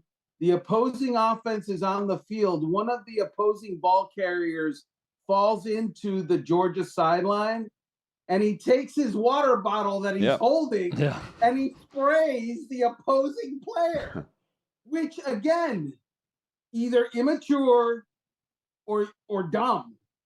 Those are your choices. There is no C. And again, I'm gonna stick with immature. I'm just gonna go with immature. Yeah, that's got to be Pittsburgh's hope at this point, that he can grow out of it for sure. Something's got to give, Armando, when the Cowboys play the Dolphins. Cowboys have been bad on the road, and the Dolphins don't beat good teams. They feast on bad teams across the league. What do you think of this matchup and everything Mike McDaniel has been saying leading into this game? The beauty of Mike McDaniel is he speaks truth to his own power. He's the guy in charge, and he's speaking truth to himself. And the best truth that he spoke this week is when he said something akin to, these are two teams that internally have something to prove to themselves. Understand what he just said. It wasn't, we have something to prove, meaning to you people, meaning to the audience, the folks in the stands, the media. No, we have to prove it to us, which suggests that us has a question about us. And so that is very insightful in a Mike McDaniel sort of way. And it applies to his team because of what you said. They haven't beaten a good team. They haven't been very physical with physical teams. And the Dallas Cowboys it applies to because they go on the road and become the Dallas Cowboy cheerleaders. And so it's just bad on both sides. Something is going to give. It's the movable object against the resistible force. Let's put it that way. Do you trust the Rams or the Seahawks more in the NFC to make the postseason? Right now, the Rams would be in. They play this evening. Seattle's hitting the road. They'll be here in Nashville on Sunday. And currently, they're both knotted at 500. I'm mad at the Seahawks. I'm really mad at the Seahawks. They entertained me the other night. It was good. Drew Lock, very entertaining. 92-yard touchdown drive at the last minute against a 10-3 Philadelphia Eagles team that he handed them their fourth loss. And his reward, by the way, afterward, great interview with Lisa Salter, talking about it's been a long time. I didn't know if I had it anymore. This feels so good. Everybody's been so great. Very, very heart-wrenching, very, very endearing. The reward is your bench, Drew Lock. Geno Smith is back. And he's not Wally Pipp. And so I don't like that. I ride with Drew Lock. That's the guy that I go with. But the Seahawks have decided Geno Smith is better than the guy that took us 92 yards. Chad and I referenced it yesterday. We loved your piece on what is to come or likely to come based on what you're hearing for Black Monday for NFL coaches. Something is going to happen in New England. The question is, where does that change occur? Is it with general manager status for Belichick? Is it trade? Is it you're gone? Are you back? But are there certain circumstances for another year? When you were talking around the league and you hear things, you analyze things on your own. Which way do you think ultimately you would lean on what Robert Kraft wants to do after the season concludes? Right. So, look, I don't think Bill Belichick is going to be there after the season.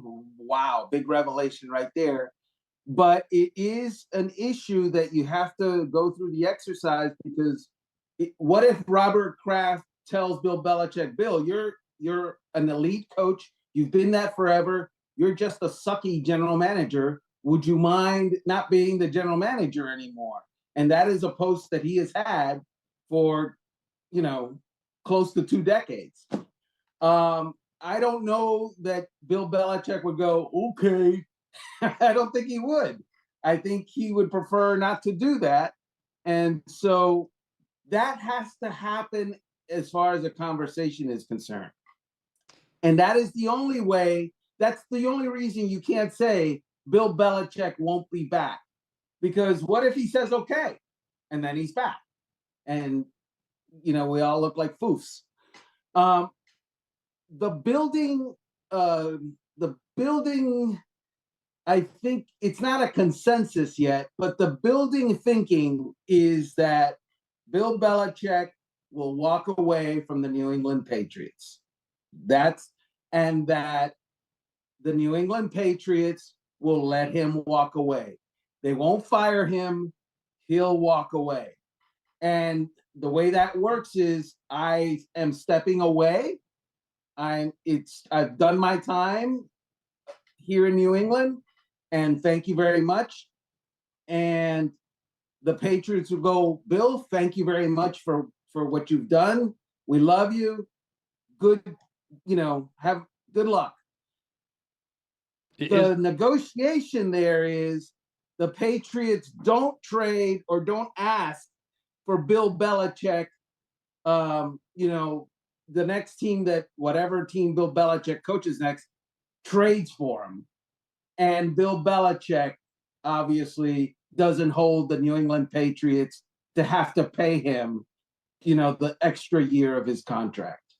So you would wait for the idea is they wait for a team to trade for the rights to hire him, right? No, they wouldn't. They wouldn't have to. Basically just walk away from each other. That is the building sentiment.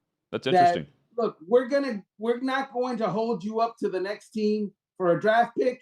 You don't hold us up for your $18 million or whatever you're making next year. Armando Salguero, he brings it. Just real quick, we've got 30 seconds. Baltimore or San Francisco this week, and what message would it send if the Ravens win that game? It would send that they're, the Super Bowl favorites, but I don't think that's going to happen. Somebody's got to convince me that Brock Purdy's not the MVP and that all the guys around him are MVP junior. Yeah, they split the award like they did with Manning and Steve McNair. Yeah, 2002, give it to I think. Two guys on the same team. That would be something. Yep. McCaffrey and Purdy. Armando, you're the man. Feliz Navidad. That's Spanish. Wow, that's Spanish. I learned it in the course of this segment. I just learned Spanish. How do you say Merry Christmas in Latin? Thank you, gentlemen. Can't say that I remember. Okay. Didn't become a doctor, Hutton. Shocking. Armando's the best. We always like to say, if you can't get along with Armando Salguero, that's a you problem. He's super awesome. Nice guy. Yes. Coming up, one big thing on every NFL game, some really good matchups, some really bad ones as well. We'll tell you about all of them over the course of like a 4-day span. It's next here on Hot Mic.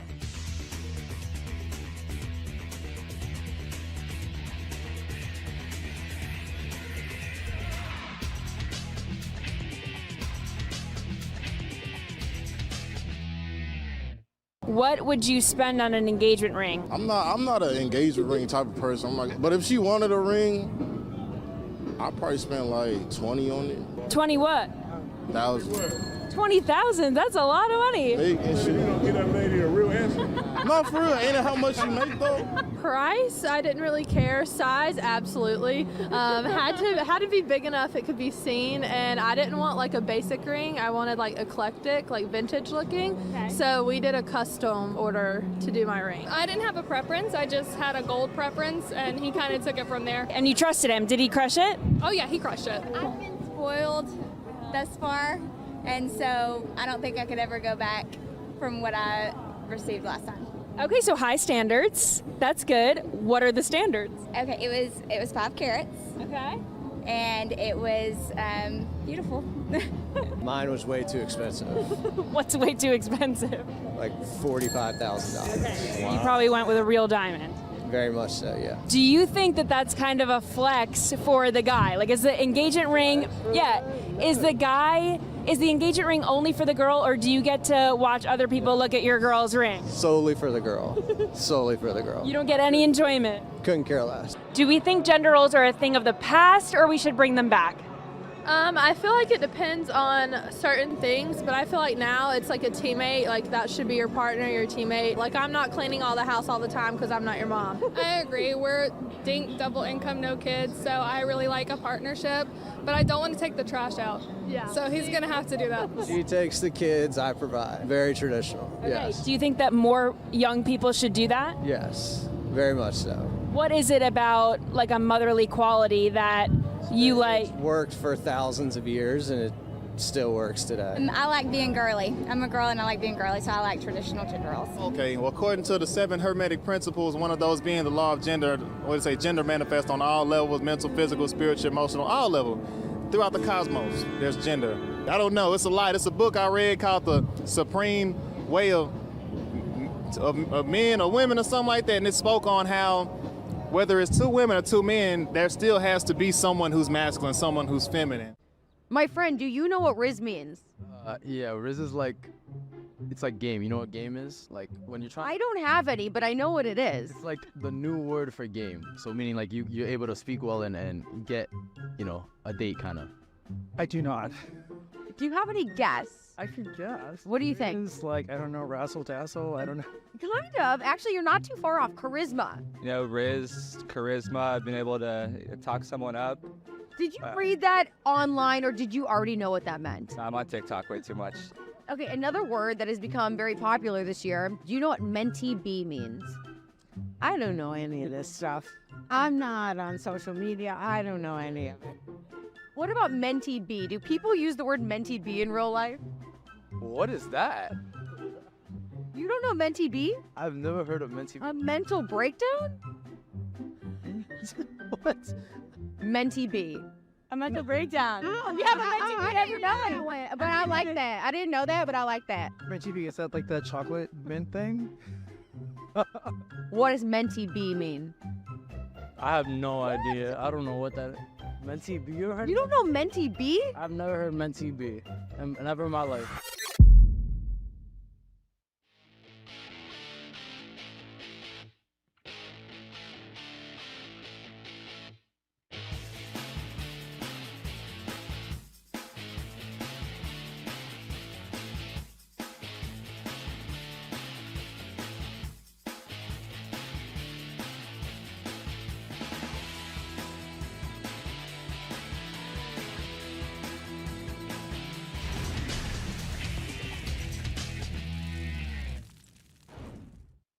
Sixth and Peabody, our location with Yeehaw Beer and Old Smoky Moonshine. Hot Mike with Head and Withrow rolls on. Coming up in 20 minutes or so, Albert Hainsworth will join us in studio. Chad, explain the exercise. So Rashard Mendenhall said that he is tired of hearing from average white guys on football and that he is better than the white goat and that he wants to see all black guys versus all white guys in the Pro Bowl. So once and for all, black guys could shut up the white guys forever, and everybody could see how much better one race is over the other at football. So we took his challenge literally, and we said, let's look at it. Let's divide the rosters up. Let's look at the top 100 players in the NFL. Let's look at Pro Bowlers and see what an all-white versus all-black Pro Bowl would look like. And we've invited our good buddy Albert Hainsworth in, who is never short on opinion, and will be great, funny, and he's going to give us his honest opinion on all of it. 2007, he would be on this team. And we're going to dissect what both rosters will look like. Yeah. Having taken a quick peek at the rosters, doesn't look good for the white team. That's a preview. We knew that from preview of our segment coming up. You may have to put a slot receiver in at corner just to get by as a starter on the white team. So that could pose an issue against some of the receivers they could see in that game. -29.5, Chad. 29.5. I said it's probably going to be in between -30 to -15 would be the range of that game if it took place. Some games we'll have fun with it. Are not as lopsided, for sure. It's time for Week 16. One big thing on every NFL game. Plenty of playoff scenarios, plus playoff positioning this week. 11-3 against 11-3. 10-4 against 10-4. You have a 9-win team against an 8-win team. 7-7 matchups. And you have the NFL takeover of Christmas Day. 7-7 matchup tonight, Thursday Night Football. Los Angeles, the Rams, hosting the New Orleans Saints. Los Angeles, Chad, they were 3-6 at the bye. And they have now gone 4-1 since. And the loss was in overtime to Baltimore. Matthew Stafford has thrown 12 touchdowns and 1 interception over his last 4 games. The Rams won 3 of them. Of course, the one loss, Baltimore. Jimmy Graham, 6 catches this season. 4 of them are for touchdowns. And the Saints have been excellent at both taking the ball away and defending passes. They're at the top of the league there. Saturday games this week. Bengals hit the road to take on Pittsburgh. 3 weeks ago, Steelers were 7-4. They were battling Baltimore for the AFC North, and you were looking ahead to the schedule thinking, well, they're certainly in the mix because the next 3 opponents were below 500, but then they lost to the Cardinals, the Patriots, and the Colts. And now they finished the season against Cincinnati, Seattle, and Baltimore, with Mason Rudolph now taking the starting job at quarterback. Random note here, the Bengals, their defense, they forced a league-high 9 turnovers inside their own 25-yard line. Bills, they've been winning, 8-6 now. They're in Los Angeles Saturday evening. Commercial-free fourth quarter. Maybe it's the mercy rule. I can see those jokes right now. Running clock? Based on the score, yeah. Maybe not. We'll see. 8-6, though, against 5-9. The Bills, they lead the league in both first down gains per game They averaged 22 of those, nearly 23. And third down conversion percentage, nearly 50%. And against the Broncos, for an example of the Chargers, 0-12 on third down. And they're 29th in converting on third and short. Must win for the Bills. Haves and the have-nots, absolutely. Sunday, Christmas Eve, Colts and Falcons. The Colts are right in the playoff hunt, despite playing their backup quarterback the majority of the season and having their defense play more snaps than any group across the NFL this year. Arthur Smith on the opposite sideline, he's going to have to answer for losses to the 1-8 Cardinals at the time and the 1-12 Panthers last week. But losing is what Atlanta's used to. The Falcons, they're headed for their 6th straight losing season. They've only had 2 winning seasons over the last 11 years, and Matt Ryan was the quarterback for 8 of those 11 seasons. And while the Atlanta offense has been bad, the defense is much improved, just to give them some credit, and Ryan Nielsen, their new defensive coordinator. Atlanta tied with Baltimore for the fewest red zone touchdowns allowed. Packers hit the road. They're taking on Carolina, who's coming off a win. The Panthers, they've scored under 20 points in their last 8 games. That's a franchise record that ties the Giants for the longest streak this year for points below 20. Prior to the season, Matt LaFleur, he was 16-0 in the month of December. He's 1-2 this month so far. Not good. It's been rough. Great stat from our friend of the show, Rob Domofsky. Not only did the Packers have the youngest roster in the league to start the season, they are especially green at the skill positions. 25-year-old quarterback Jordan Love has 25 touchdown passes. 24 have been to players with 2 or fewer years of NFL experience. Wow. How do you pull that? I have no idea. Domofsky's one of the best. Carolina's 2 wins. They've been on walk-off field goals. They have not led a single time in the fourth quarter of this season. Until the very end. Until the very end as the time expires. Wow. Texans are hosting the Browns, coming off a win with their backup, who is back in the lineup, expected to be this week. Case Keenum, expected to start for C.J. Stroud, who remains in concussion protocol. 3 weeks before the playoffs, Kevin Stefanski headed towards Coach of the Year. He has the Browns at 9-5, with victories starting 4 different quarterbacks this year. Cleveland 5-0 in games decided by 3 or fewer points. And the Browns are the only team this year to win 2 games after trailing by double digits in the fourth quarter. And the key in that, their defense leads the NFL in forcing 55 3-and-outs. Vikings are hosting the 10-4 Detroit Lions. Detroit's on the road. Good thing, because all their fans got invoices in the mail this week for season tickets for next year. They're going to be pumped up about those new prices. 160% increase. The Lions averaged the 3rd most offensive points per game. Under Brian Flores for the Vikings, new defensive coordinator this season, he's sent 5 or more pass rushers 46% of the time against opposing quarterbacks. The league average is 26%. They blitz 46% of the time. Detroit, they have a difference maker in Jahmyr Gibbs. Averages nearly 6 yards per carry. He had 100 yards on 11 carries Saturday. And Detroit, well, they need to use him more. He has 1 30-yard run in 3 straight games. Jets and Commanders, Chad, 4-10 against 5-9. Get excited. One big thing on every NFL game counts for the ones that suck, too.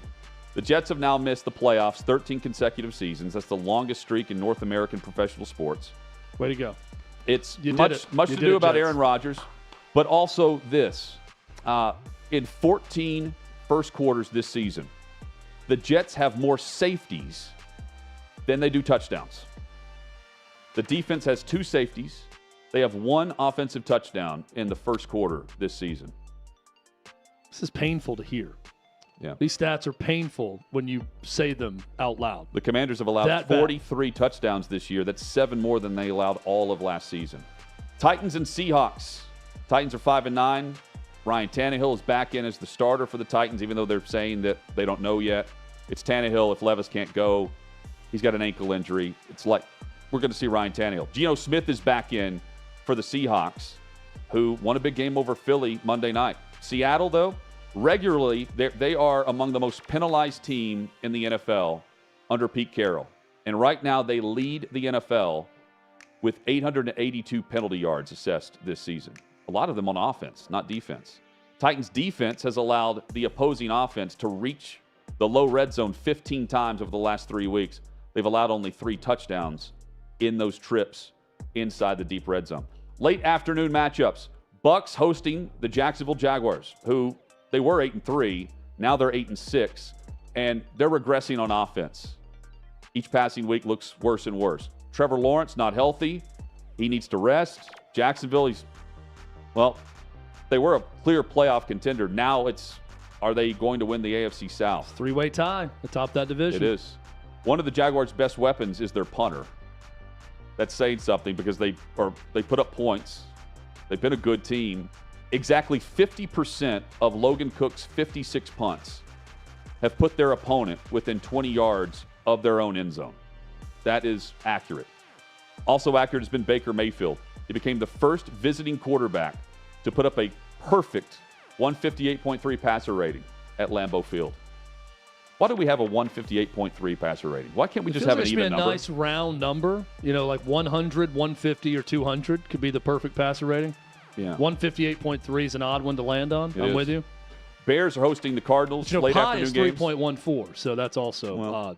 Yeah, but that's couldn't just make it a. But at least they can be explained. True. I don't look at the. I learned that quarterback rating in high school. Pi. That's never ending. Matt Eberflus, coaching for his job, and it's not just the. Normally it's the quarterback that saves these coaching jobs. It's the pass rusher in this case. If Eberflus keeps his job. The Bears traded for Montez Sweat, and here's the impact. They have 14 takeaways since Week 11, including 12 interceptions. They had 6 interceptions entering Week 11. They have 14 since then when they acquired him. That's nuts. Dolphins and Cowboys. This is one of the games of the week. 10-4 against 10-4. Dallas 3-4 on the road. They are 15-0 in their last 15 games at Jerry's World in Arlington. Of course, Sunday they'll be in Miami. Dallas's defense, they have 7 touchdowns this season. And that's the solid Cowboys defense. Don't overlook Miami's defense. They've allowed 15 points per game on average since Week 9. They're also doing good work. But, Chad, you mentioned it with Armando. Against bad teams. Something's got to give. Dolphins need to beat a good team. Cowboys need to play well on the road. One of the two will happen on Sunday. Sunday Night Football is Patriots and Broncos. Broncos were crushed last week against Detroit. They forced 17 fumbles combined on defense, and they have recovered 13 of them. That's the most in the NFL. Christmas Day, Chiefs hosting the Raiders. Counting last week's win over the Patriots, the Chiefs' last 4 games are against backup quarterbacks. That's bad news for Aiden O'Connell. The Chiefs bring down the opposing quarterback on nearly 9% of dropbacks. That's tied with the Dolphins for the best in the league on the percentage. Eagles hosting the Giants. They can get back on track. They're 10-4. They should pick up win 11 here against the 5-9 New York Giants. New York leads the NFL in most punts. Not just the Giants. New York. The Giants and Jets have punted the ball 81 times in 14 games. Monday Night Football. Got 49ers and Ravens. 2 MVP favorites. They meet, and both meet against a high-level defense, and both are leading their teams.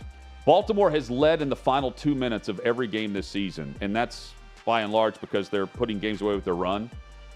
They average 164 yards per game. They lost J.K. Dobbins. Bad news is they also lost Keaton Mitchell this past week. He's done for the year. As for San Francisco, if not for that meaningless last-second field goal in Week 2 by L.A. and McVay, they would have won all 11 games by double digits. Crazy.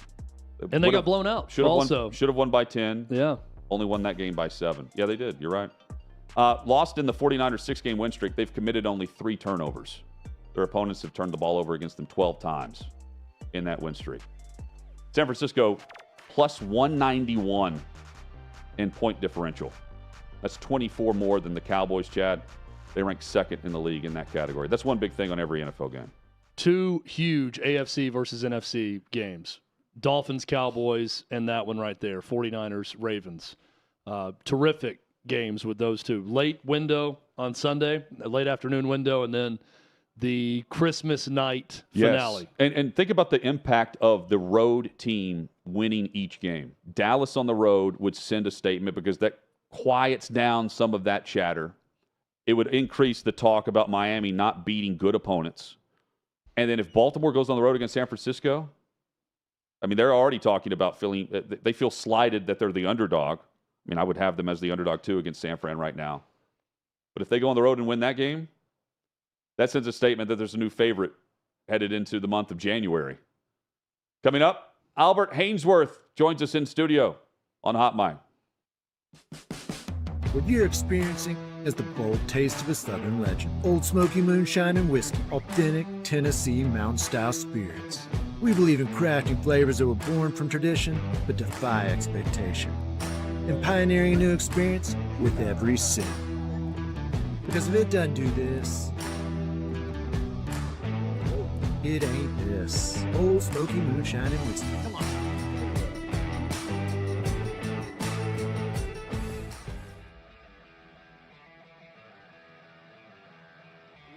Welcome into OutKick the show. I am Clay Travis, your fearless leader. I am going to continue to argue that sports is one of the great unifying forces in all of American life. ESPN is a sinking ship. Democrats are now the party of the white, woke college graduate.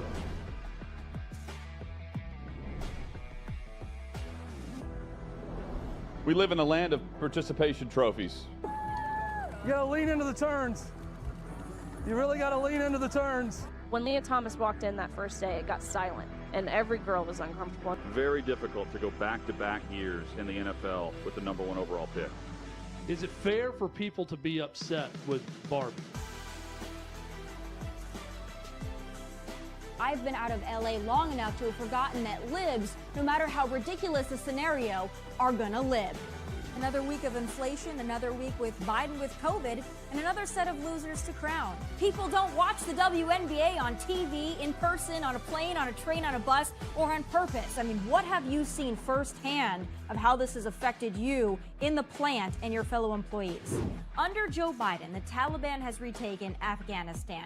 Putin has invaded Ukraine. So if there was ever a time for freaking aliens to inhabit and conquer Earth, now would be that time. We've seen coaches throw water bottles. We've seen coaches act like idiots. We've seen coaches slap other coaches. But I think if you're involved in carjacking, you're inherently a rotten human being.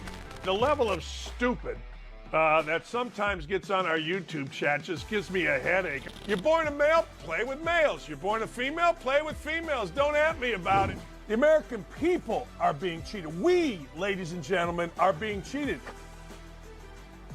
I made the call to end the Me Too movement, and today I'm going to continue making that case. And that's just a way to further taunt these women, to make them feel less than, to make them realize that this has just become a big joke. Deion Sanders is the Donald Trump of football. We were directly impacted by the whole Leah Thomas thing, and we were able to see you guys on the ground with your signs supporting. That was huge. They were saying, oh, it's only 1 or 2. That's rubbish, and we all know that's rubbish.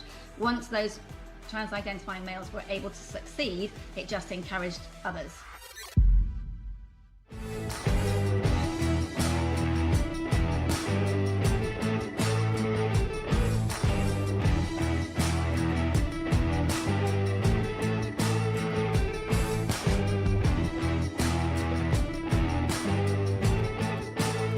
Old Smoky Moonshine and Whiskey, a bold taste of a Southern legend.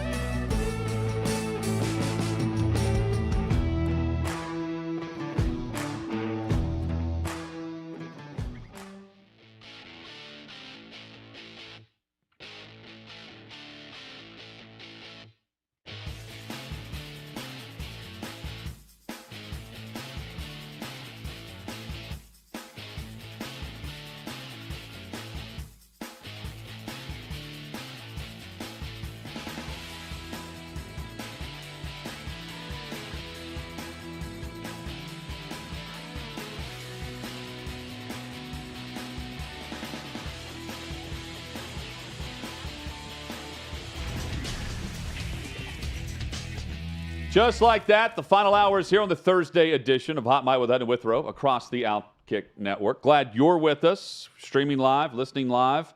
We say thank you for that. Merry Christmas. Happy holidays to you and yours as we broadcast from 6th and Peabody with Yeehaw Beer and Old Smoky Moonshine. The new and improved OutKick store is finally live. You can stock up on golf polos, T-shirts, hats, and more. Shop.outkick.com. That's shop.outkick.com. Chad, we've been busy the last couple of evenings putting together the white team against the black team, thanks to the idea, the tweet from Rashard Mendenhall earlier this week about how that should be the Pro Bowl to prove that it's his team that he would put together that would crush anything that we could possibly come up with. We're not following his request, though, that we shouldn't be talking football. We're violating that request. We acknowledge that we are extremely average white guys, but we still like to talk about football. Right. So I don't want to verify that part of what he's saying, that he doesn't want to hear from any average white guy about the game of football. But it did get a huge response, and let's dive right into it. Yeah. We've asked Albert Hainsworth, former All-Pro himself, good friend of the show, to come in studio to kind of talk through this idea of what Rashard Mendenhall is saying right now. Albert on with us right now. So, Albert, first off, when you see this post, did you laugh? And how many times did you want to go after critics the same way Rashard Mendenhall did? You know what? He's somewhat got a point. Some guys, they're fans, so they'll like comment, but then the guys that are like super, critics. Like let me see you come out here and just do just a piece of it. Just do a little warm up, and see if you could do anything. So he got like a little point, but I kind of like the draft thing, but no, I love you guys, so you can comment all you want. I got your back. We're average. We're maybe below average according to standards. No way. Not here. Rock stars. We love you too, by the way, and that's why we invited you in to discuss this. We also agree, by the way, Chad, that this would be a boat race game, right? Yeah. Well, we've heard from J.J. Watt and a lot of former players and others. He immediately joked. He said, "Might have a problem at corner on our white team. We will. We may have a problem covering Tyreek Hill." And I think the rosters we're going to show will prove that. How often are things like this joked about or talked about in a locker room? I think that's the biggest thing that, average people who didn't play pro sports, I've seen a lot of NFL guys say, oh, we've had this debate in a locker room many times over about get the white guys together versus the black guys and what would that look like and how bad would it be? I'm sure you guys have talked about this before, right, Albert? Yeah, but not in football. It's always like some odd sport, like, you got the O-line, they want to do the bowling. They want to do the bowling and stuff, or they want to do like some kind of ping pong, or Waterson, our strength coach back then, he wanted to come up with this, I don't know, it's kind of somewhat of a soccer-ish football, basketball You're talking about thing. average white guy pursuits is what's funny. It sounds to me like the white guys are challenging probably superior athletes they're talking to into bowling contests. Golf. For superiority, right? Yeah, yeah, definitely. Like that's what they would do. They're like, hey, all right, they get the advantage. So that's how we started playing golf. Well, so Rashard Mendenhall's tweet, it got some people. I think life is too short to be outraged over everything. I saw the tweet, and I knew it was going to cause a lot of anger from people. I didn't really care. I kind of laughed at it. I thought it was a little bit over the top when he says, I'm better than your GOAT, and I didn't quite understand what he was saying. He later come back and clarified, I'm going after critics that are all over me about things. I think he's talking about Ben Roethlisberger in kind of a subtweet fashion. Roethlisberger and Terry Bradshaw both sided with Pickett more than Tomlin. Yeah. On how things would be, why the Steelers are where they are. I think he's also defending his coach, the criticism of Tomlin. To my knowledge, he hasn't said that, but I get the feeling that he's referencing what's going on in Pittsburgh this season. But to me, it was funny to think about this concept. So, Hutton, we went ahead and had a little sneak peek of what that Pro Bowl might look like if you divided by races. Albert, full disclosure, earlier this week I said I would set the spread. Just initially, my first response was minus 29.5. I think Chad, you were what? Black team minus 29 and a half, by the way. 29 and a half. 29 and a half. I didn't go that extreme. I thought it'd be more like 17.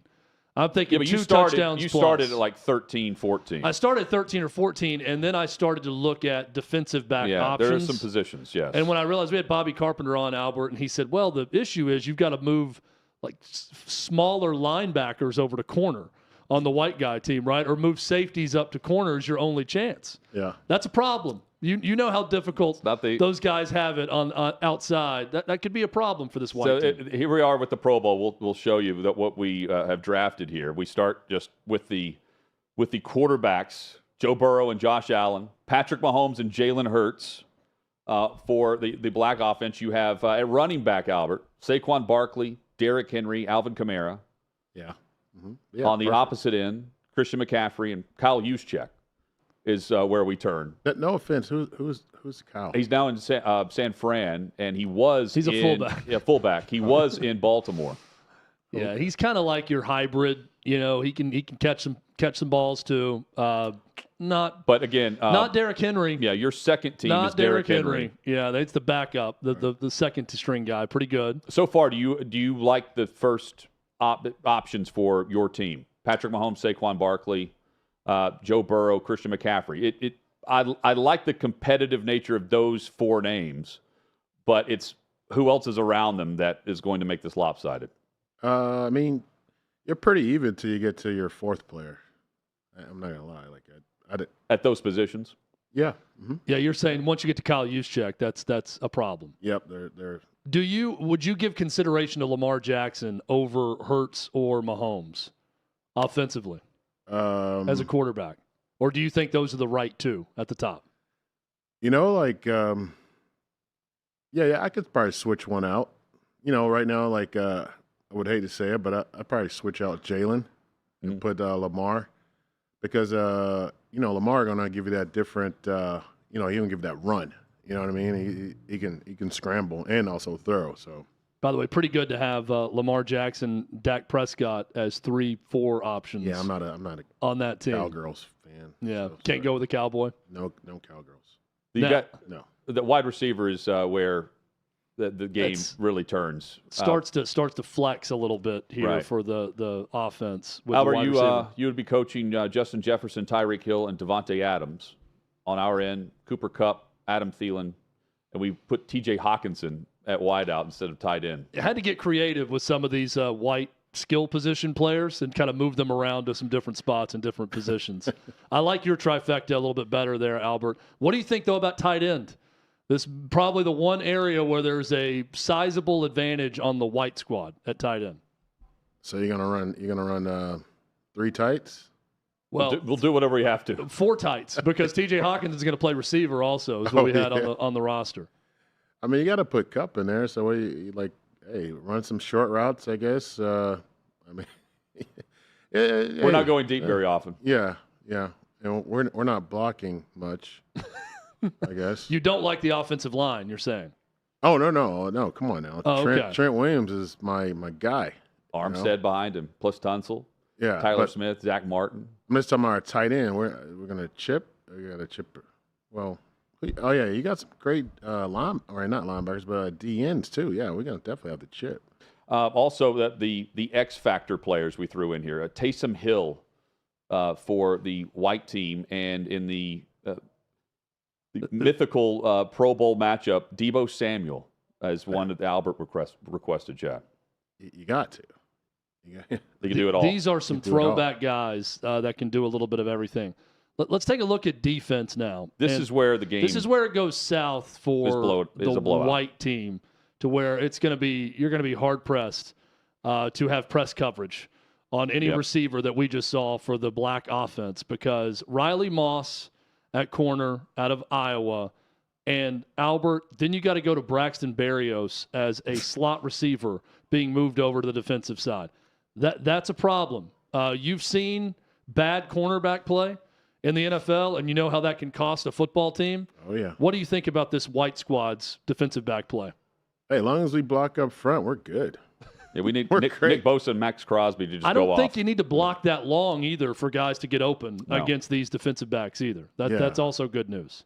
You're right. I mean, we can almost just draft. We could draft the Dolphins receivers. We could draft the the Eagles receivers. I mean, The difference, too, is you end up with Sauce Gardner, Jair Alexander, and Patrick Surtain to cover, Cooper Kupp. To cover Cooper Kupp. Adam Thielen, who's on the downside of his career, and T.J. Hawkinson, who is a tight end being moved over to wide receiver. I will take those guys against them. Cooper Kupp's the one that probably can get open and do some things against anyone, but I'm taking those defensive backs over them. but you got to think which one is going to, like our linebackers, though. So we could probably double your receivers, be good, but which one of our linebackers is going to cover the tight ends? McCaffrey? No. Oh, the running back out of the backfield. That's a good point. Yeah. Hey, you played defensive tackle at a high level in the league. What do you think about that three-pack of defensive linemen, interior, Chris Jones, Aaron Donald, Dexter Lawrence in the middle? I hate the 3-4. Need a 4-3. I would have Jeffrey Simmons on this team. Yeah. Personally. Oh, we have it. Yeah, we're good. We're good. Yeah, but I would definitely have Jeff. So, Chad, I simply say this is a boat race of a game. Minus 29.5. I'll stick with it. Yeah, we're going to throw out some options. I'll take more. I mean, I know we're going to. You think you're going up? What do you say? Minus 35, 5 touchdown favorite? Oh, yeah. Yeah. So 35, you say 29. Yeah. Put it right around I'm 30. I'm going to go 24 only because here's my strategy. Albert. You tell me what you think, all right? Yeah, this is the white strategy for this game. And this is a very white guy way to attack this game. Chad will now I am going like show his 7 to 10 yard cushion coverage with Riley Moss on the outside and Braxton Berrios. I've got solid safety play behind them. I am going to try to force the opposition to nickel and dime their way down the field and see if they can have 11, 12 play drives down the field and not give up the big play, right? If you do that, the odds of turnovers go up, the more plays you run, all of that. I think I can get this thing around 4 touchdowns, 3 to 4 touchdowns by doing that and working the middle of the field with those tight ends. Good quarterback play for the white team, great tight end play. Outside of that and kicker, we didn't show the kickers. Outside of the kicking advantage, it's all black team all the way, right? Yes. So you're saying you would cover 29.5. I'm saying I would set the line. We'll ask our viewers too to set the line of this game. I'd set it at 24. Okay. You're going. Albert's going 35. You're going right 29. 30. Yeah. So those will be our options. We'll put them right around that mark. Who's your coach, Albert? Ooh. We just talked about Mike Tomlin. Yeah. D'Amico Ryans. Mike. Yeah. Might go to a little young D'Amico. Yeah. I mean, can we draft a current coach? a white offensive coordinator? I mean, we could work some sort of trade, right? I mean, like I'm gonna put. What's the value of that to you? I'm gonna draft Heupel. There you go. Josh Heupel from Tennessee to call offensive plays. Just so we can widen it out. Yeah, see, that's the game plan. You go up tempo. Hurry up tempo. It's. I mean, he'll cover the spread in the first half. Is what he's saying. Yeah. If Josh Heupel was coaching the offense, I'm going up on my 24-point mark and saying more like 45 because the speed of the game is really going to wear it out quicker. Yeah. That's not going to be if good. It's a 48-man game day roster. Albert's saying he doesn't even need to carry a punter. Yeah, my question would be, what would it take to get 1 or 2 of your corners in a trade? Just all the tight ends? Yeah, who's the player that you desperately want? I mean, if we traded Travis Kelce and George Kittle to get, let's say, Jair Alexander, right? Would you do that or Sauce? One of the two. Was that a trade you would make? Let me see. Because that at least gives the white squad 2 guys who actually play corner on the roster instead of just the one. May force 1, 3, and out. How many players? How many corners? I'm giving you Travis Kelce, and I'm giving you George Kittle. I'm giving you 2/3 of the tight end rotation, keeping T.J. Hawkinson as a hybrid tight end receiver. If you give me one of your corners, you can pick any of those corners right there. We'll take any corner on the white team. Would you make that trade? Yes. Okay, good. Absolutely. Well, that see, that to me would lower it down again. Now I'm back to like 27-28 as the point spread. Oh, we're still going to spread the field. Albert, did I hear correctly that you were calling Who are you going to call? Who are you going to cover? Who are your guys that's going to cover? No one. Yeah, Harrison Smith from 7 years ago maybe could cover a little bit, but not right now. Reed Blankenship's not doing anything. Matt Milano, I think, is decent as a linebacker in coverage, but here's your again. Decent. I love that. It's blanket. It's like cover 4 blanket coverage, trying to come up and make the tackle after the catch. Our first team would lose to the third team that Albert could draft today. I agree with that. But we could go further than that. Probably. Now we could probably go back in time too. Give him third. It has to be like post segregation, because I'm not counting any of the white guys who only played against white guys. But after the game was integrated, if you did all white, all black throughout the history of the NFL, maybe that's a little bit closer of a game. But right now, today, all pro Rashard Mendenhall idea, it is a blowout in favor of the black team. There's no doubt about it. Yeah. Mendenhall is outraged that we're speaking on this. Yeah. Mendenhall, Really? I think. We're two white men. I think Mendenhall just liked our tweet. I'm giving you actually. a pass. All right, thank you, Albert. I got your pass. I think Mendenhall liked the tweet, actually. So there it is. We'll put the vote out there also to see what the point spread would be. Albert's probably more right here on the boat race. I would say so. Merry Christmas to you. Yeah, thanks for coming in, Albert. Yeah, of You're the course. man. Next time we got to talk about your boxing work. Oh my God, I'm not boxing. I know just that. No, I'm saying, commentating. your commentary work with boxing. We got to get into that next time. Yeah, I need to join you at some point too on that. That'd be Yeah, fun. how'd it come out? Speaking of another guy who knows the white team would get killed, Ryan Leaf. Yep, is joining us next. He's up next. Hot Mic with Hunter Withrow across the OutKick Network.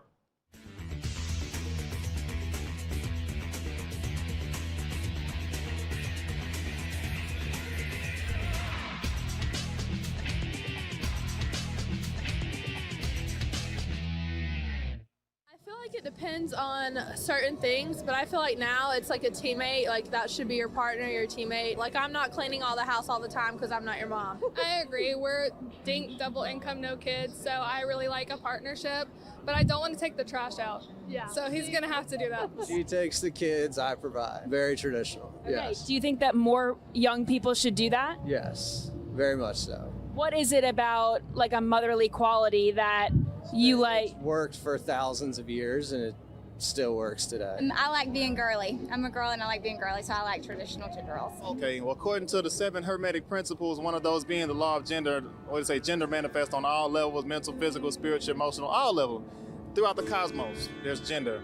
I don't know, it's a lot. It's a book I read called The Supreme Way of Men or Women or something like that, and it spoke on how whether it's 2 women or 2 men, there still has to be someone who's masculine, someone who's feminine. What would you spend on an engagement ring? I'm not an engagement ring type of person. But if she wanted a ring, I'd probably spend like 20 on it. 20 what? 1,000. 20,000. That's a lot of money. Hey, and shit. You don't get that lady a real answer. Not for real. Ain't it how much you make though?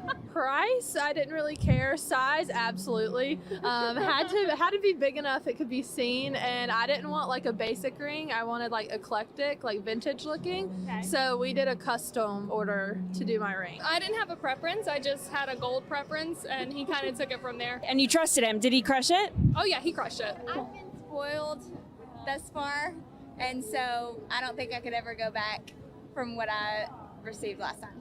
Okay, so high standards. That's good. What are the standards? Okay, it was 5 carats. Okay. And it was beautiful. Mine was way too expensive. What's way too expensive? Like $45,000. Okay. You probably went with a real diamond.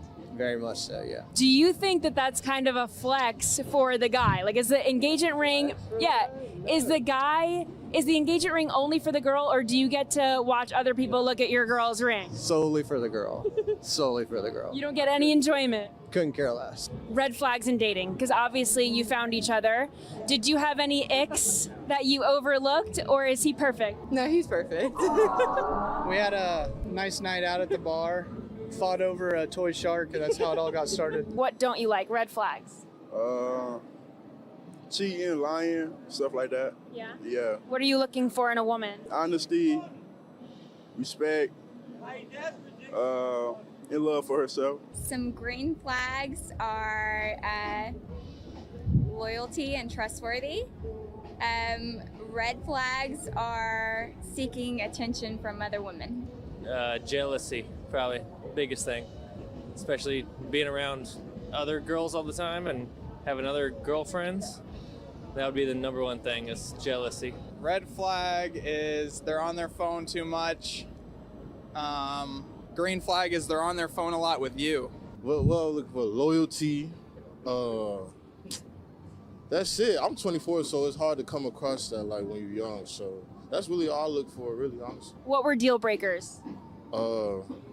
If she was broke, I know that sounds crazy, but for real, if she was broke. Cause like it's like, yeah, like I don't want to take care of a motherfucker. Like I want to equal.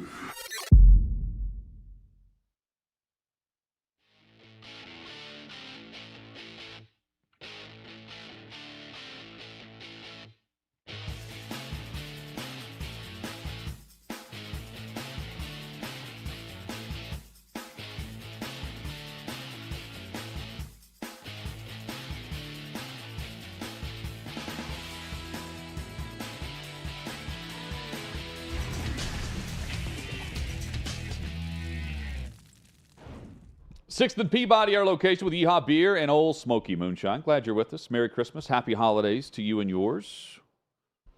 Chad, Florida State's Board of Trustees, this is from Brett McMurphy, expected to begin the process tomorrow of Florida State pursuing an exit from the ACC. This through the Action Network. One source telling McMurphy, quote, it will have an Oppenheimer-like ripple effect, end quote. Florida State can leave the ACC. The earliest would be June 30th, 2025. With that, we say hello to Ryan Leaf, who joins us. Ryan, what do you, first off, Merry Christmas. Hope you and the family are doing great. Great to see you. When you hear this, is this something that you pondered whenever they were left out of the college football playoff after they were considering this months ago and decided not to pursue the exit from the ACC by the deadline in August? Well, I mean, the committee flat out told them that the ACC isn't good enough to get you in, pretty much. I mean, I think this is all just placeholder stuff for about 2 years. And then, we're going to see the real college football, and that it being the National Collegiate Football League. It's where we're going. We're going to get there. I just think it's 2 years from now. So I really don't think it matters much where anybody goes right now, who anybody plays. The committee's still going to be the committee to decide on what 12 teams get into the college football playoff. I think that's a bigger question. Like, if you are a man without a country type a situation with no conference, how is that going to be weighed against those others that play in conferences that are loaded up with? So that'll be the bigger question. I'm not too concerned with Florida State leaving the ACC. They can go wherever the heck they want to go, and they got the best coach possible in Mike Norvell to take them wherever they need to take them, whatever conference they're in. So I mean, they're going to be one of the teams that's picked in the National Collegiate Football League, and 2 years from now, and when all the realignment again happens once more. Yeah, what Ryan is referencing, for those unaware, the TV rights are up after a 2-year period with the new college football playoff format of 12 teams. The buyout, by the way, according to Front Office Sports, is around $120 million if they were to leave the ACC based on the grant of rights. But I'm with you, Ryan. I think it's all just it's posturing, because in 5 to 10 years, everybody's going to be a part of the same league. Who's left and who isn't, right? Well, the teams that can afford to be in there. I mean, because it's going to be a standalone league, no NCAA, a czar that oversees everything, and their own media rights deal. So, and Florida State's one of those teams, right? And Florida State is one of them. They're one of the blue bloods that is going to be a part of that conversation. And I'm kind of floored by this, because I was floored when they were snubbed, and I hated it for Florida State, and I disapprove of the decision. I also think some of this could be an overreaction because of the 12-team playoff moving forward, and exactly what you just said, Ryan. We're all going to be in a spot where those that have the money to do it are going to play at the highest level. Florida State will be one of them eventually when the dust settles. So does it really benefit you all that much to try to move away from the ACC right now, knowing you go undefeated next year, you're going to be in the playoff anyways?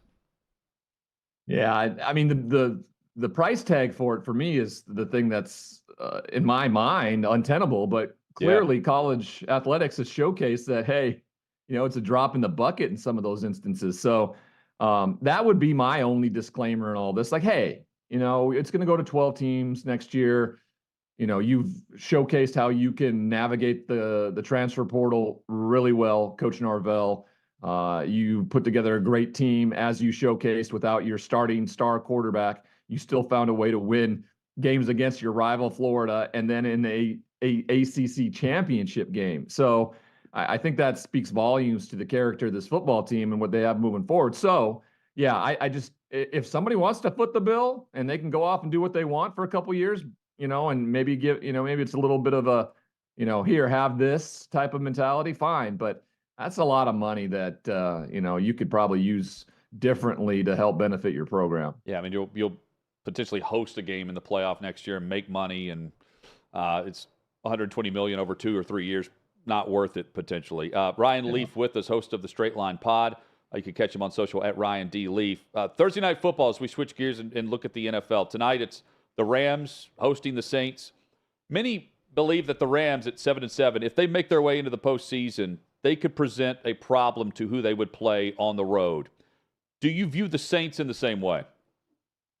No, I don't view the Saints in the same way at all. I don't think the Saints really do much of anything over the next couple of weeks. I think they lose 2 out of the last 3.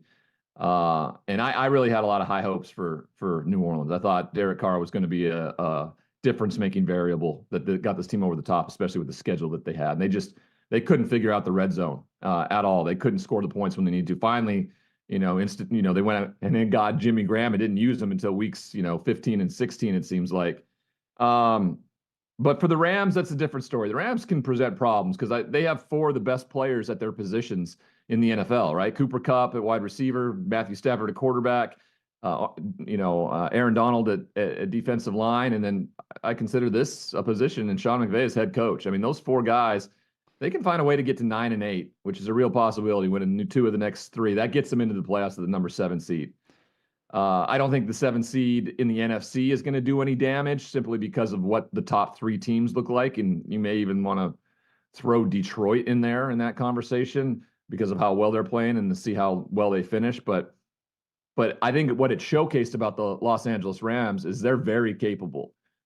If they get some of those draft picks back that they gave away to get a championship to complement those 4 positional players that are incredibly good. So I think that's a bigger story there. Unfortunately for the Saints tonight, short week, 4 days, and I think we're going to see a healthy dose of Kyron Williams tonight, 20 plus carries and use play action with the 2 big receivers in Cooper Kupp and Puka Nacua.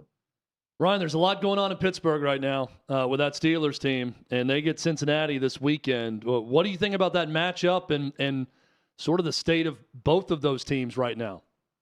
Well, Cincinnati is thriving right now. I think they found themselves a solid backup quarterback, a guy that's probably earned himself some money and probably going to get some starters looks throughout the league because of how his start.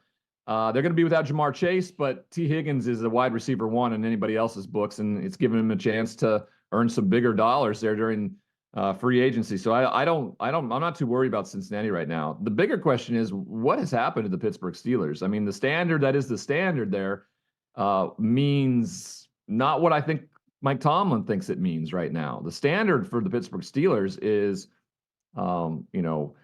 poor body language, bad offensive football, and lack of, I think, ownership of or accountability. And he has never had a losing season in that he's never had a season below 500. And they're sitting in a position right now where they could lose the last 3 games of the year and end up at 7-10. It wouldn't surprise me at all. They have the Bengals, then they go out to Seattle, and I think they have the Ravens in the final weekend. So I think Cincinnati goes in and stays eligible for the playoffs. It's trending in that direction. The defense has stepped up, and they're playing well. Pratt and Logan Wilson, the fact that they were able to come back and find a way to win that game last week, I think speaks greatly about their character and the character of this team heading into the last 3 weeks of the season. Lions got back on track with a big win over Denver. They will face Minnesota this week. and can win their first division title in 30 years. What does Minnesota have left, and can they spoil that type of celebration and keep the race open in the NFC North? They can. I mean, what they would have to do is they'd have to, win out, and they would actually claim it with 2 victories over Detroit. Detroit was going to have to scratch and claw their way through the end of this season. And there were some, fits and starts, losses to the likes of the Chicago Bears, the Green Bay loss at Thanksgiving. But I think what they found last week against Denver was something that they were searching for, a way to dominate an opponent and showcase what they're capable of doing, especially on the defensive side of the football. And I think that happened. So, yeah, I think they, over the next 3 weeks, I think, traveling down to Dallas in week 17 is probably going to be a tough one. I don't know if they get out of there alive, but the 2 wins over Minnesota over the last 3 weeks, will solidify that, give them the number 4, I think the number 3 seed in the NFC playoffs. And in the city and the fan base is going to be able to be excited about it. And I think everybody should revel in it because it's something they've worked incredibly hard to get to. Ryan, something's got to give between the Cowboys and the Dolphins. Cowboys struggle on the road. Dolphins struggle to beat good teams. So what ultimately happens when these 2 teams face off on Christmas Eve afternoon? Yeah, it's a big game. I mean, I think that I wasn't too shocked to see them lay the egg in Buffalo. It's kind of been their MO late in the year, and they have not fared well on the road. They're 3-4. They have a couple of bad losses on the road to San Francisco, to Buffalo, to Arizona. All of those ones, fit pretty prominent right now. And the Miami Dolphins are explosive on offense, and they rush the football. And what did Buffalo expose last week? Rushing the football. If you don't get to third down, the best players for the Dallas Cowboys don't get to do their dirty work, which is third down, rushing the quarterback and getting them on the ground and making turnovers.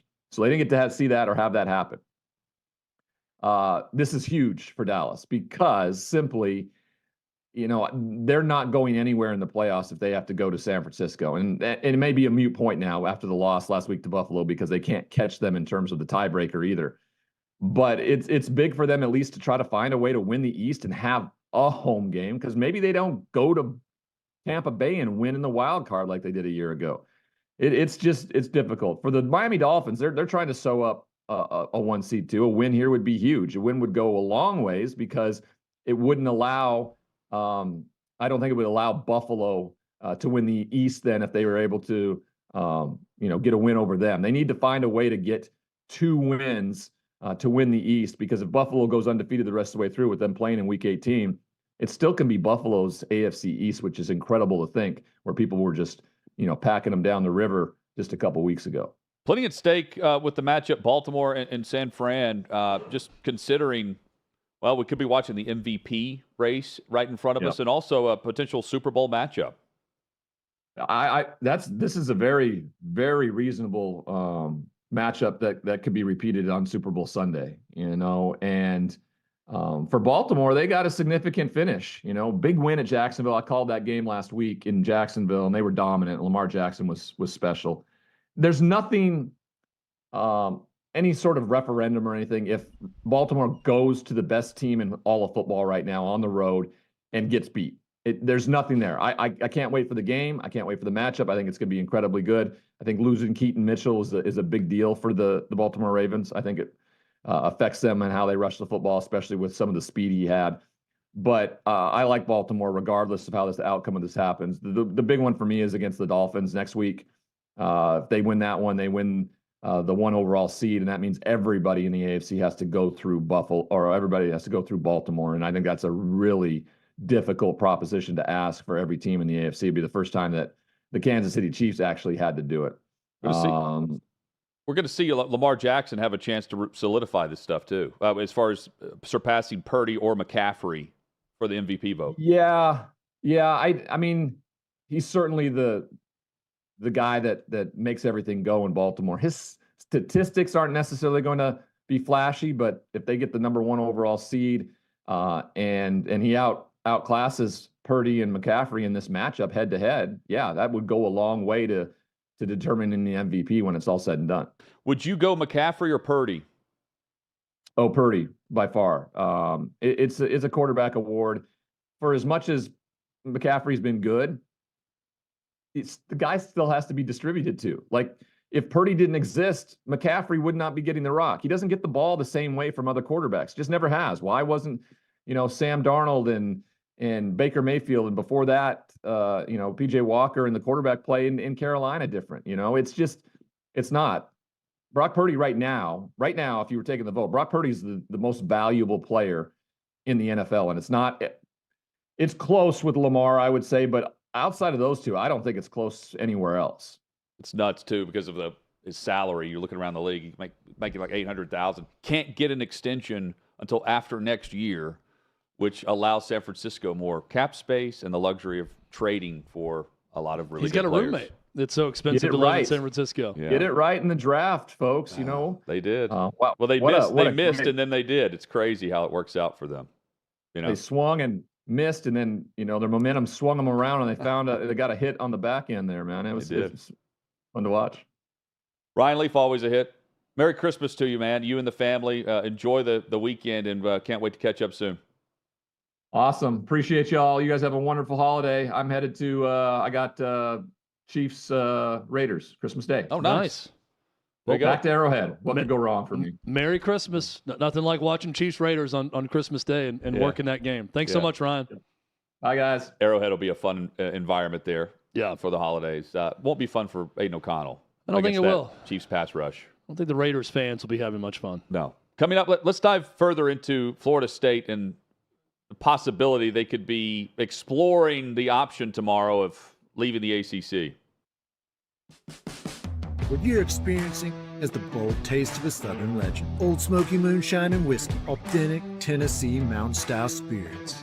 We believe in crafting flavors that were born from tradition but defy expectation, and pioneering a new experience with every sip. Because if it doesn't do this, it ain't this. Old Smoky Moonshine and Whiskey. Come on.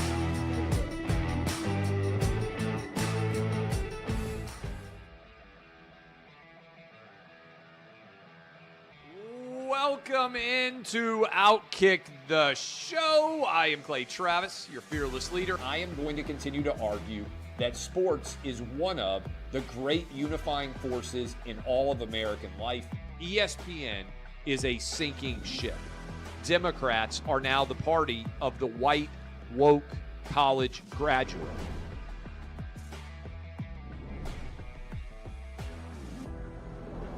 We live in a land of participation trophies. You gotta lean into the turns. You really gotta lean into the turns. When Leah Thomas walked in that first day, it got silent, and every girl was uncomfortable. Very difficult to go back-to-back years in the NFL with the #1 overall pick. Is it fair for people to be upset with Barbie? I've been out of LA long enough to have forgotten that libs, no matter how ridiculous the scenario, are gonna live. Another week of inflation, another week with Biden with COVID, and another set of losers to crown. People don't watch the WNBA on TV, in person, on a plane, on a train, on a bus, or on purpose. I mean, what have you seen firsthand of how this has affected you in the plant and your fellow employees? Under Joe Biden, the Taliban has retaken Afghanistan. Putin has invaded Ukraine. So if there was ever a time for freaking aliens to inhabit and conquer Earth, now would be that time. We've seen coaches throw water bottles. We've seen coaches act like idiots. We've seen coaches slap other coaches. But I think if you're involved in carjacking, you're inherently a rotten human being. The level of stupid that sometimes gets on our YouTube chat just gives me a headache. You're born a male, play with males. You're born a female, play with females. Don't at me about it.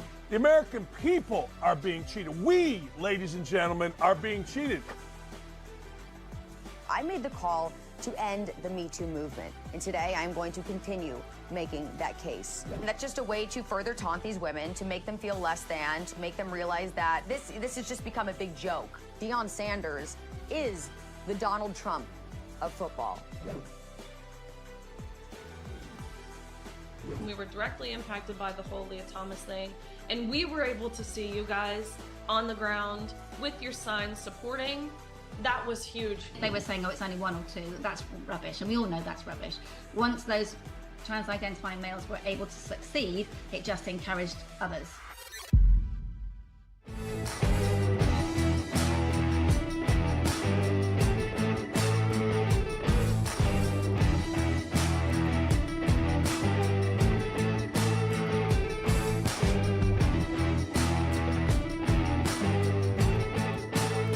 Old Smoky Moonshine and Whiskey, a bold taste of the Southern Legend.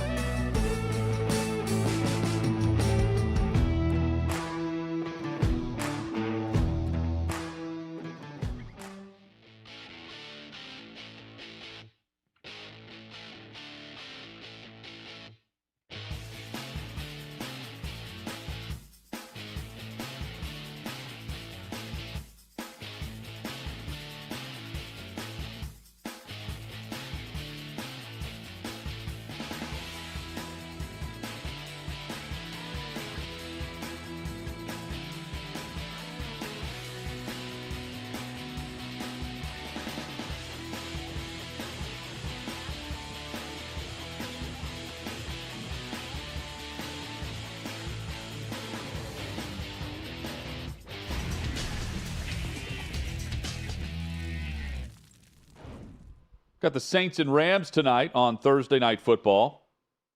3.5 is the current spread. Hot Mike with Hutton Withrow rolls on across the OutKick network. We'll give you our pick in just a moment. A reminder, starting January 3rd, the only place to catch OutKick's original content live on our website, OutKick.com. You'll be able to catch up on YouTube after the live show, but for all of our live unfiltered content, head to the Watch tab at OutKick.com. OutKick.com/watch. That's OutKick.com/watch starting January 3rd. Give me the Rams minus 3.5 tonight, Chad. Rams are on a roll. They were 3-6 at the bye. They have gone 4-1, and, well, their loss was overtime to Baltimore. Stafford's been wheeling and dealing. Plus, for whatever reason, it has just not clicked and worked offensively in New Orleans. I don't understand It's crazy, too, that it feels all of a sudden that you should care about the Rams again this year. They were just an afterthought for so long, and now they're in the 7th spot right now, currently, right? Yep. In the NFC, and I'm thinking they would be on the road wait a against minute, this is a playoff Philly team again? or Dallas, probably. Yeah, it was just kind of hey, they're not bad, and they can upset someone, and now they're a possible playoff team. Sean McVay back with Matthew Stafford, crazy. I did a little parlay of Alvin Kamara anytime touchdown. Love this. Okay. You know, I've been doing that. Yes. And you've been very successful. And I took Rams minus 3.5 in the game. So I went parlay with that one. There's our confidence level. High on LA tonight. Yep. So the report from Brett McMurphy through a source with the Florida State University Board of Trust meeting tomorrow to discuss the options of possibly leaving the ACC for the Seminoles. According to Front Office Sports, it's $120 million in a buyout from the grant of rights in the ACC. Chad, knowing, and again, the financials, maybe they make this up quickly. The financials, though, knowing that 2 years from where we sit next year, there's a 2-year contract of the 12-team playoff for the rights with ESPN exclusively. Then the college football playoff is up for grabs. At that point, with the influx of all of that money, to me, that's the point when you make the jump. Right now, if you inform the ACC that you're out, the earliest Florida State could do that would be, July 1st, 2025? That's already a year into that 2-year window. And by then, you're seeing the negotiations take place behind the scenes for all of the rights holders who would want a piece of the college football playoff pie. I would wait for that moment and try to time it up when you believe that either, number one, you know that the super conference is coming, they're going to be calling, and they're going to start just snatching teams. Or I think that's also the next time we see a mega expansion from either the Big Ten or the SEC, leading into that next era of college football. I would wait on that instead of spending $120 million and then knowing that that's coming anyway. As vocal as I've been about how bad Florida State got screwed in this whole selection process with the College Football Playoff Committee, I think they're going a little too far with the response to it. We joked about the lawmakers that come in and say, we're going to sue the committee for antitrust, or the Georgia lawmaker who says, hey, let's make the Orange Bowl part of the playoff with Georgia and Florida State, all that stuff. The grandstanding is always an overreaction. Bill Hancock even said as much. I understand Florida State exploring their options. I think to try to leave, as Hutton just laid out with the timing of all of it right now from the ACC, is also an overreaction to what just happened. Look, if Florida State loses one game next year as the ACC champion, they're going to be in a 12-team playoff. Are they going to have the seed that they want if they were in the SEC in the same scenario? No, because their schedule's not going to be the same also. So it's going to change moving forward. All this is very unfortunate about what just happened. The ACC had a down year. I don't think it's always going to be that down. I think there's years where they'll be just as good as the Big 12, let's say. Pac-12's no more. They're not going to be the SEC or the Big 10, and we know that. But what is the inevitable future? Is it Big 10 and SEC swallowing everyone up, and then you have like an AFL, NFL-style merger from back in the day where it's just two conferences that matter, and they're each going to have 24 teams in it, and then eventually they play at the end of the year in a Super Bowl style? I don't think that's going to be the case. I think they're all going to come together, and you're going to have this super conference. That's going to happen sooner rather than later. So if I'm Florida State, I'm holding out for that. They're going to be in on that. And they know that. Florida State, Clemson, Miami, they're going to be in on whatever happens next with college football. And what they also need, they need partners if they're going to exit the ACC this way. Because the one way to do it early is to challenge the grant of rights in some way. And McMurphy reported earlier this year that someone from another university on their board was like, it will be one hell of a fight in court if they're going to try to do that. However, ESPN points out in May, it was revealed that 7 ACC schools, these 7, Florida State, Clemson, Miami, North Carolina, Virginia, Virginia Tech, and NC State, they had conversations among themselves about the grant of rights and securing a path forward. If you have a strong group like that, the nucleus of the conference with you, then I could get behind an idea of trying to do it now instead of 2 years from now. But right now, individually, it just does not make much sense. And you're right, it seems more like an emotional reaction, even though we know they've been trying to do this and have been vocal about it for a year and a half. It doesn't, not even this past summer. It was they had their media days, and prior to that, they were talking about how they're going to be behind by $30 million annually to the SEC and the Big Ten whenever the money kicks in for the new media rights agreements. Yeah, they definitely need a coalition if they're going to do it and break away in that fashion. They could do it more as a group that does it. I'm curious to see where all this goes, but there's not a slam dunk home for them right now either. Now, we would think the SEC or the Big Ten would find their way to Florida State if they were out of the ACC and they didn't have to pay the money to get them out of the ACC, but this is not a Texas-Oklahoma situation where that was done behind the scenes, and then it's just, hey, we're leaving. It's all taken care of. So yeah, and behind also after Florida State decided to so the deadline for them to let the ACC know they were going to pay the money to exit the conference was August. They chose not to do that. They didn't file that by the deadline, so that's why the earliest can be a year after they could do it this coming August in 2024. Earliest would be 25. Right after that, though, they did add, as a conference, more teams to the whole pie, and those programs agreed to not take money from the pie. And by the way, Florida State was is either 3 or 5, but I think it was 3. They were one of the 3 programs that voted against adding SMU, Cal, and Stanford. And it was NC State and one other. Yeah, they were 3 that did not want to do it. And what's curious about that is Boo Corrigan, who's on the College Football Playoff Committee, is the chair, is at NC State. Yeah. And I don't know the friction there or not, but I would presume that if you're going to have the coalition, it's a great way to term what this would be. NC State's on this. They were this past offseason. You would need to, set aside the differences of whatever took place in the College Football Playoff Committee's meeting, putting Bama in and Texas in over Florida State. And, there's no slam dunk either way on this, but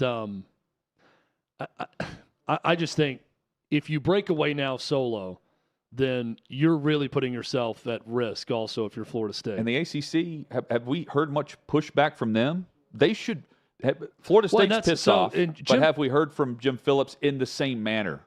So there are some lingering bad feelings from Florida State towards Jim Phillips and the ACC because it appeared that Greg Sankey fought harder for his teams leading up to the selection, that he was much more public, much more outspoken about an SEC team. They must be in that playoff. And Jim Phillips was pretty quiet until he had the scathing response after Florida State got snubbed. That's the key. So I think there's probably some, oh, yeah, we talked about leaving and wanting more money, and now suddenly you're not going to fight for Florida State. But if it was anyone else, you would have been out there doing interviews talking about how they should be in. Yes, and I mean, if I'm the Big 12, I'm wanting Texas in, even though Texas is leaving, because you're getting money for being a part of the college football playoff distribution. Yeah. ACC should be fighting the same way, even if they are upset with Florida State. The ACC has had 8 teams in the playoffs since 2014. They should be banging that drum that Florida State should have been in, and we say they should have. We would have them in based on the unbeaten in the Power 5 this season. It's a lot of money, though. It's a lot of coin, knowing that you've got a lot of coin coming your way in a 12-team playoff, and you have the potential this year they would be hosting a game for the ability to move on to the next round of the playoff. What is the ACC when you have those new teams coming in? I'm curious to see what all that looks like a year from now, too, with Stanford and Cal making those trips. SMU. SMU does not feel like an ACC program to me, but now they're in the ACC. I mean, they fought for their $100 million. Yeah, to jump in. I mean, I'm still getting used to West Virginia being in the Big 12, so some of these things are tough to wrap your head around. Well, and we're talking about it now. Who knows what it looks like by the discussion of this coming August? Yeah, when it's when the dust settles from the next one, Oppenheimer line. Right. Yeah, we're going to see more of that. The NFL Eliminator competition. Did we all actually win? Did that happen? We all won. Wow. Congratulations to all of us for Week 15. Chiefs won. Dolphins win. Davey gets a win with the San Francisco 49ers. So we move forward into Week 16. I'm always convinced, by the way, Hutton, that I've lost. Like, I see one surprise happening, and I forget who I picked in the Eliminator, and I have to send to Davey, did I pick this team that's losing right now? Because I always revert back to the worst-case scenario when the big upset is taking place, and he says, no, you won. You picked the Dolphins. I say he won with San Francisco. Davies, he can't go with San Francisco again. He's going with Philadelphia this week, not San Francisco, as his pick. So let me point this out for Week 16. In the back-to-back weeks that it shows there, 14 and 15. I'm starting with Buffalo. Buffalo Bills on the road against the Los Angeles Chargers. Must win for the Buffalo Bills. They've been playing great football as of late. They're winning even though Josh Allen isn't throwing for 100 yards. They're running all over the Dallas Cowboys, who had not allowed a 100-yard rusher this season. And then we see what happened with Cook running all over them this past week. From the Bills' offense. Same's going to happen with the Chargers, who are looking ahead to an offseason where they'll have a new general manager, a new head coach. Maybe it's the same guy. And while they have a ton of talent, there's no direction currently. There wasn't throughout the entire season. Move had to be made. Interim's there, and Gift Smith, congrats. Here come the Buffalo Bills with the playoffs straight ahead. And, oh, by the way, they can also win the division, Chad, because Miami, they're hosting Dallas. They don't beat good teams. Dallas doesn't win on the road, though. Buffalo needs a win on the road. I'm taking the Bills.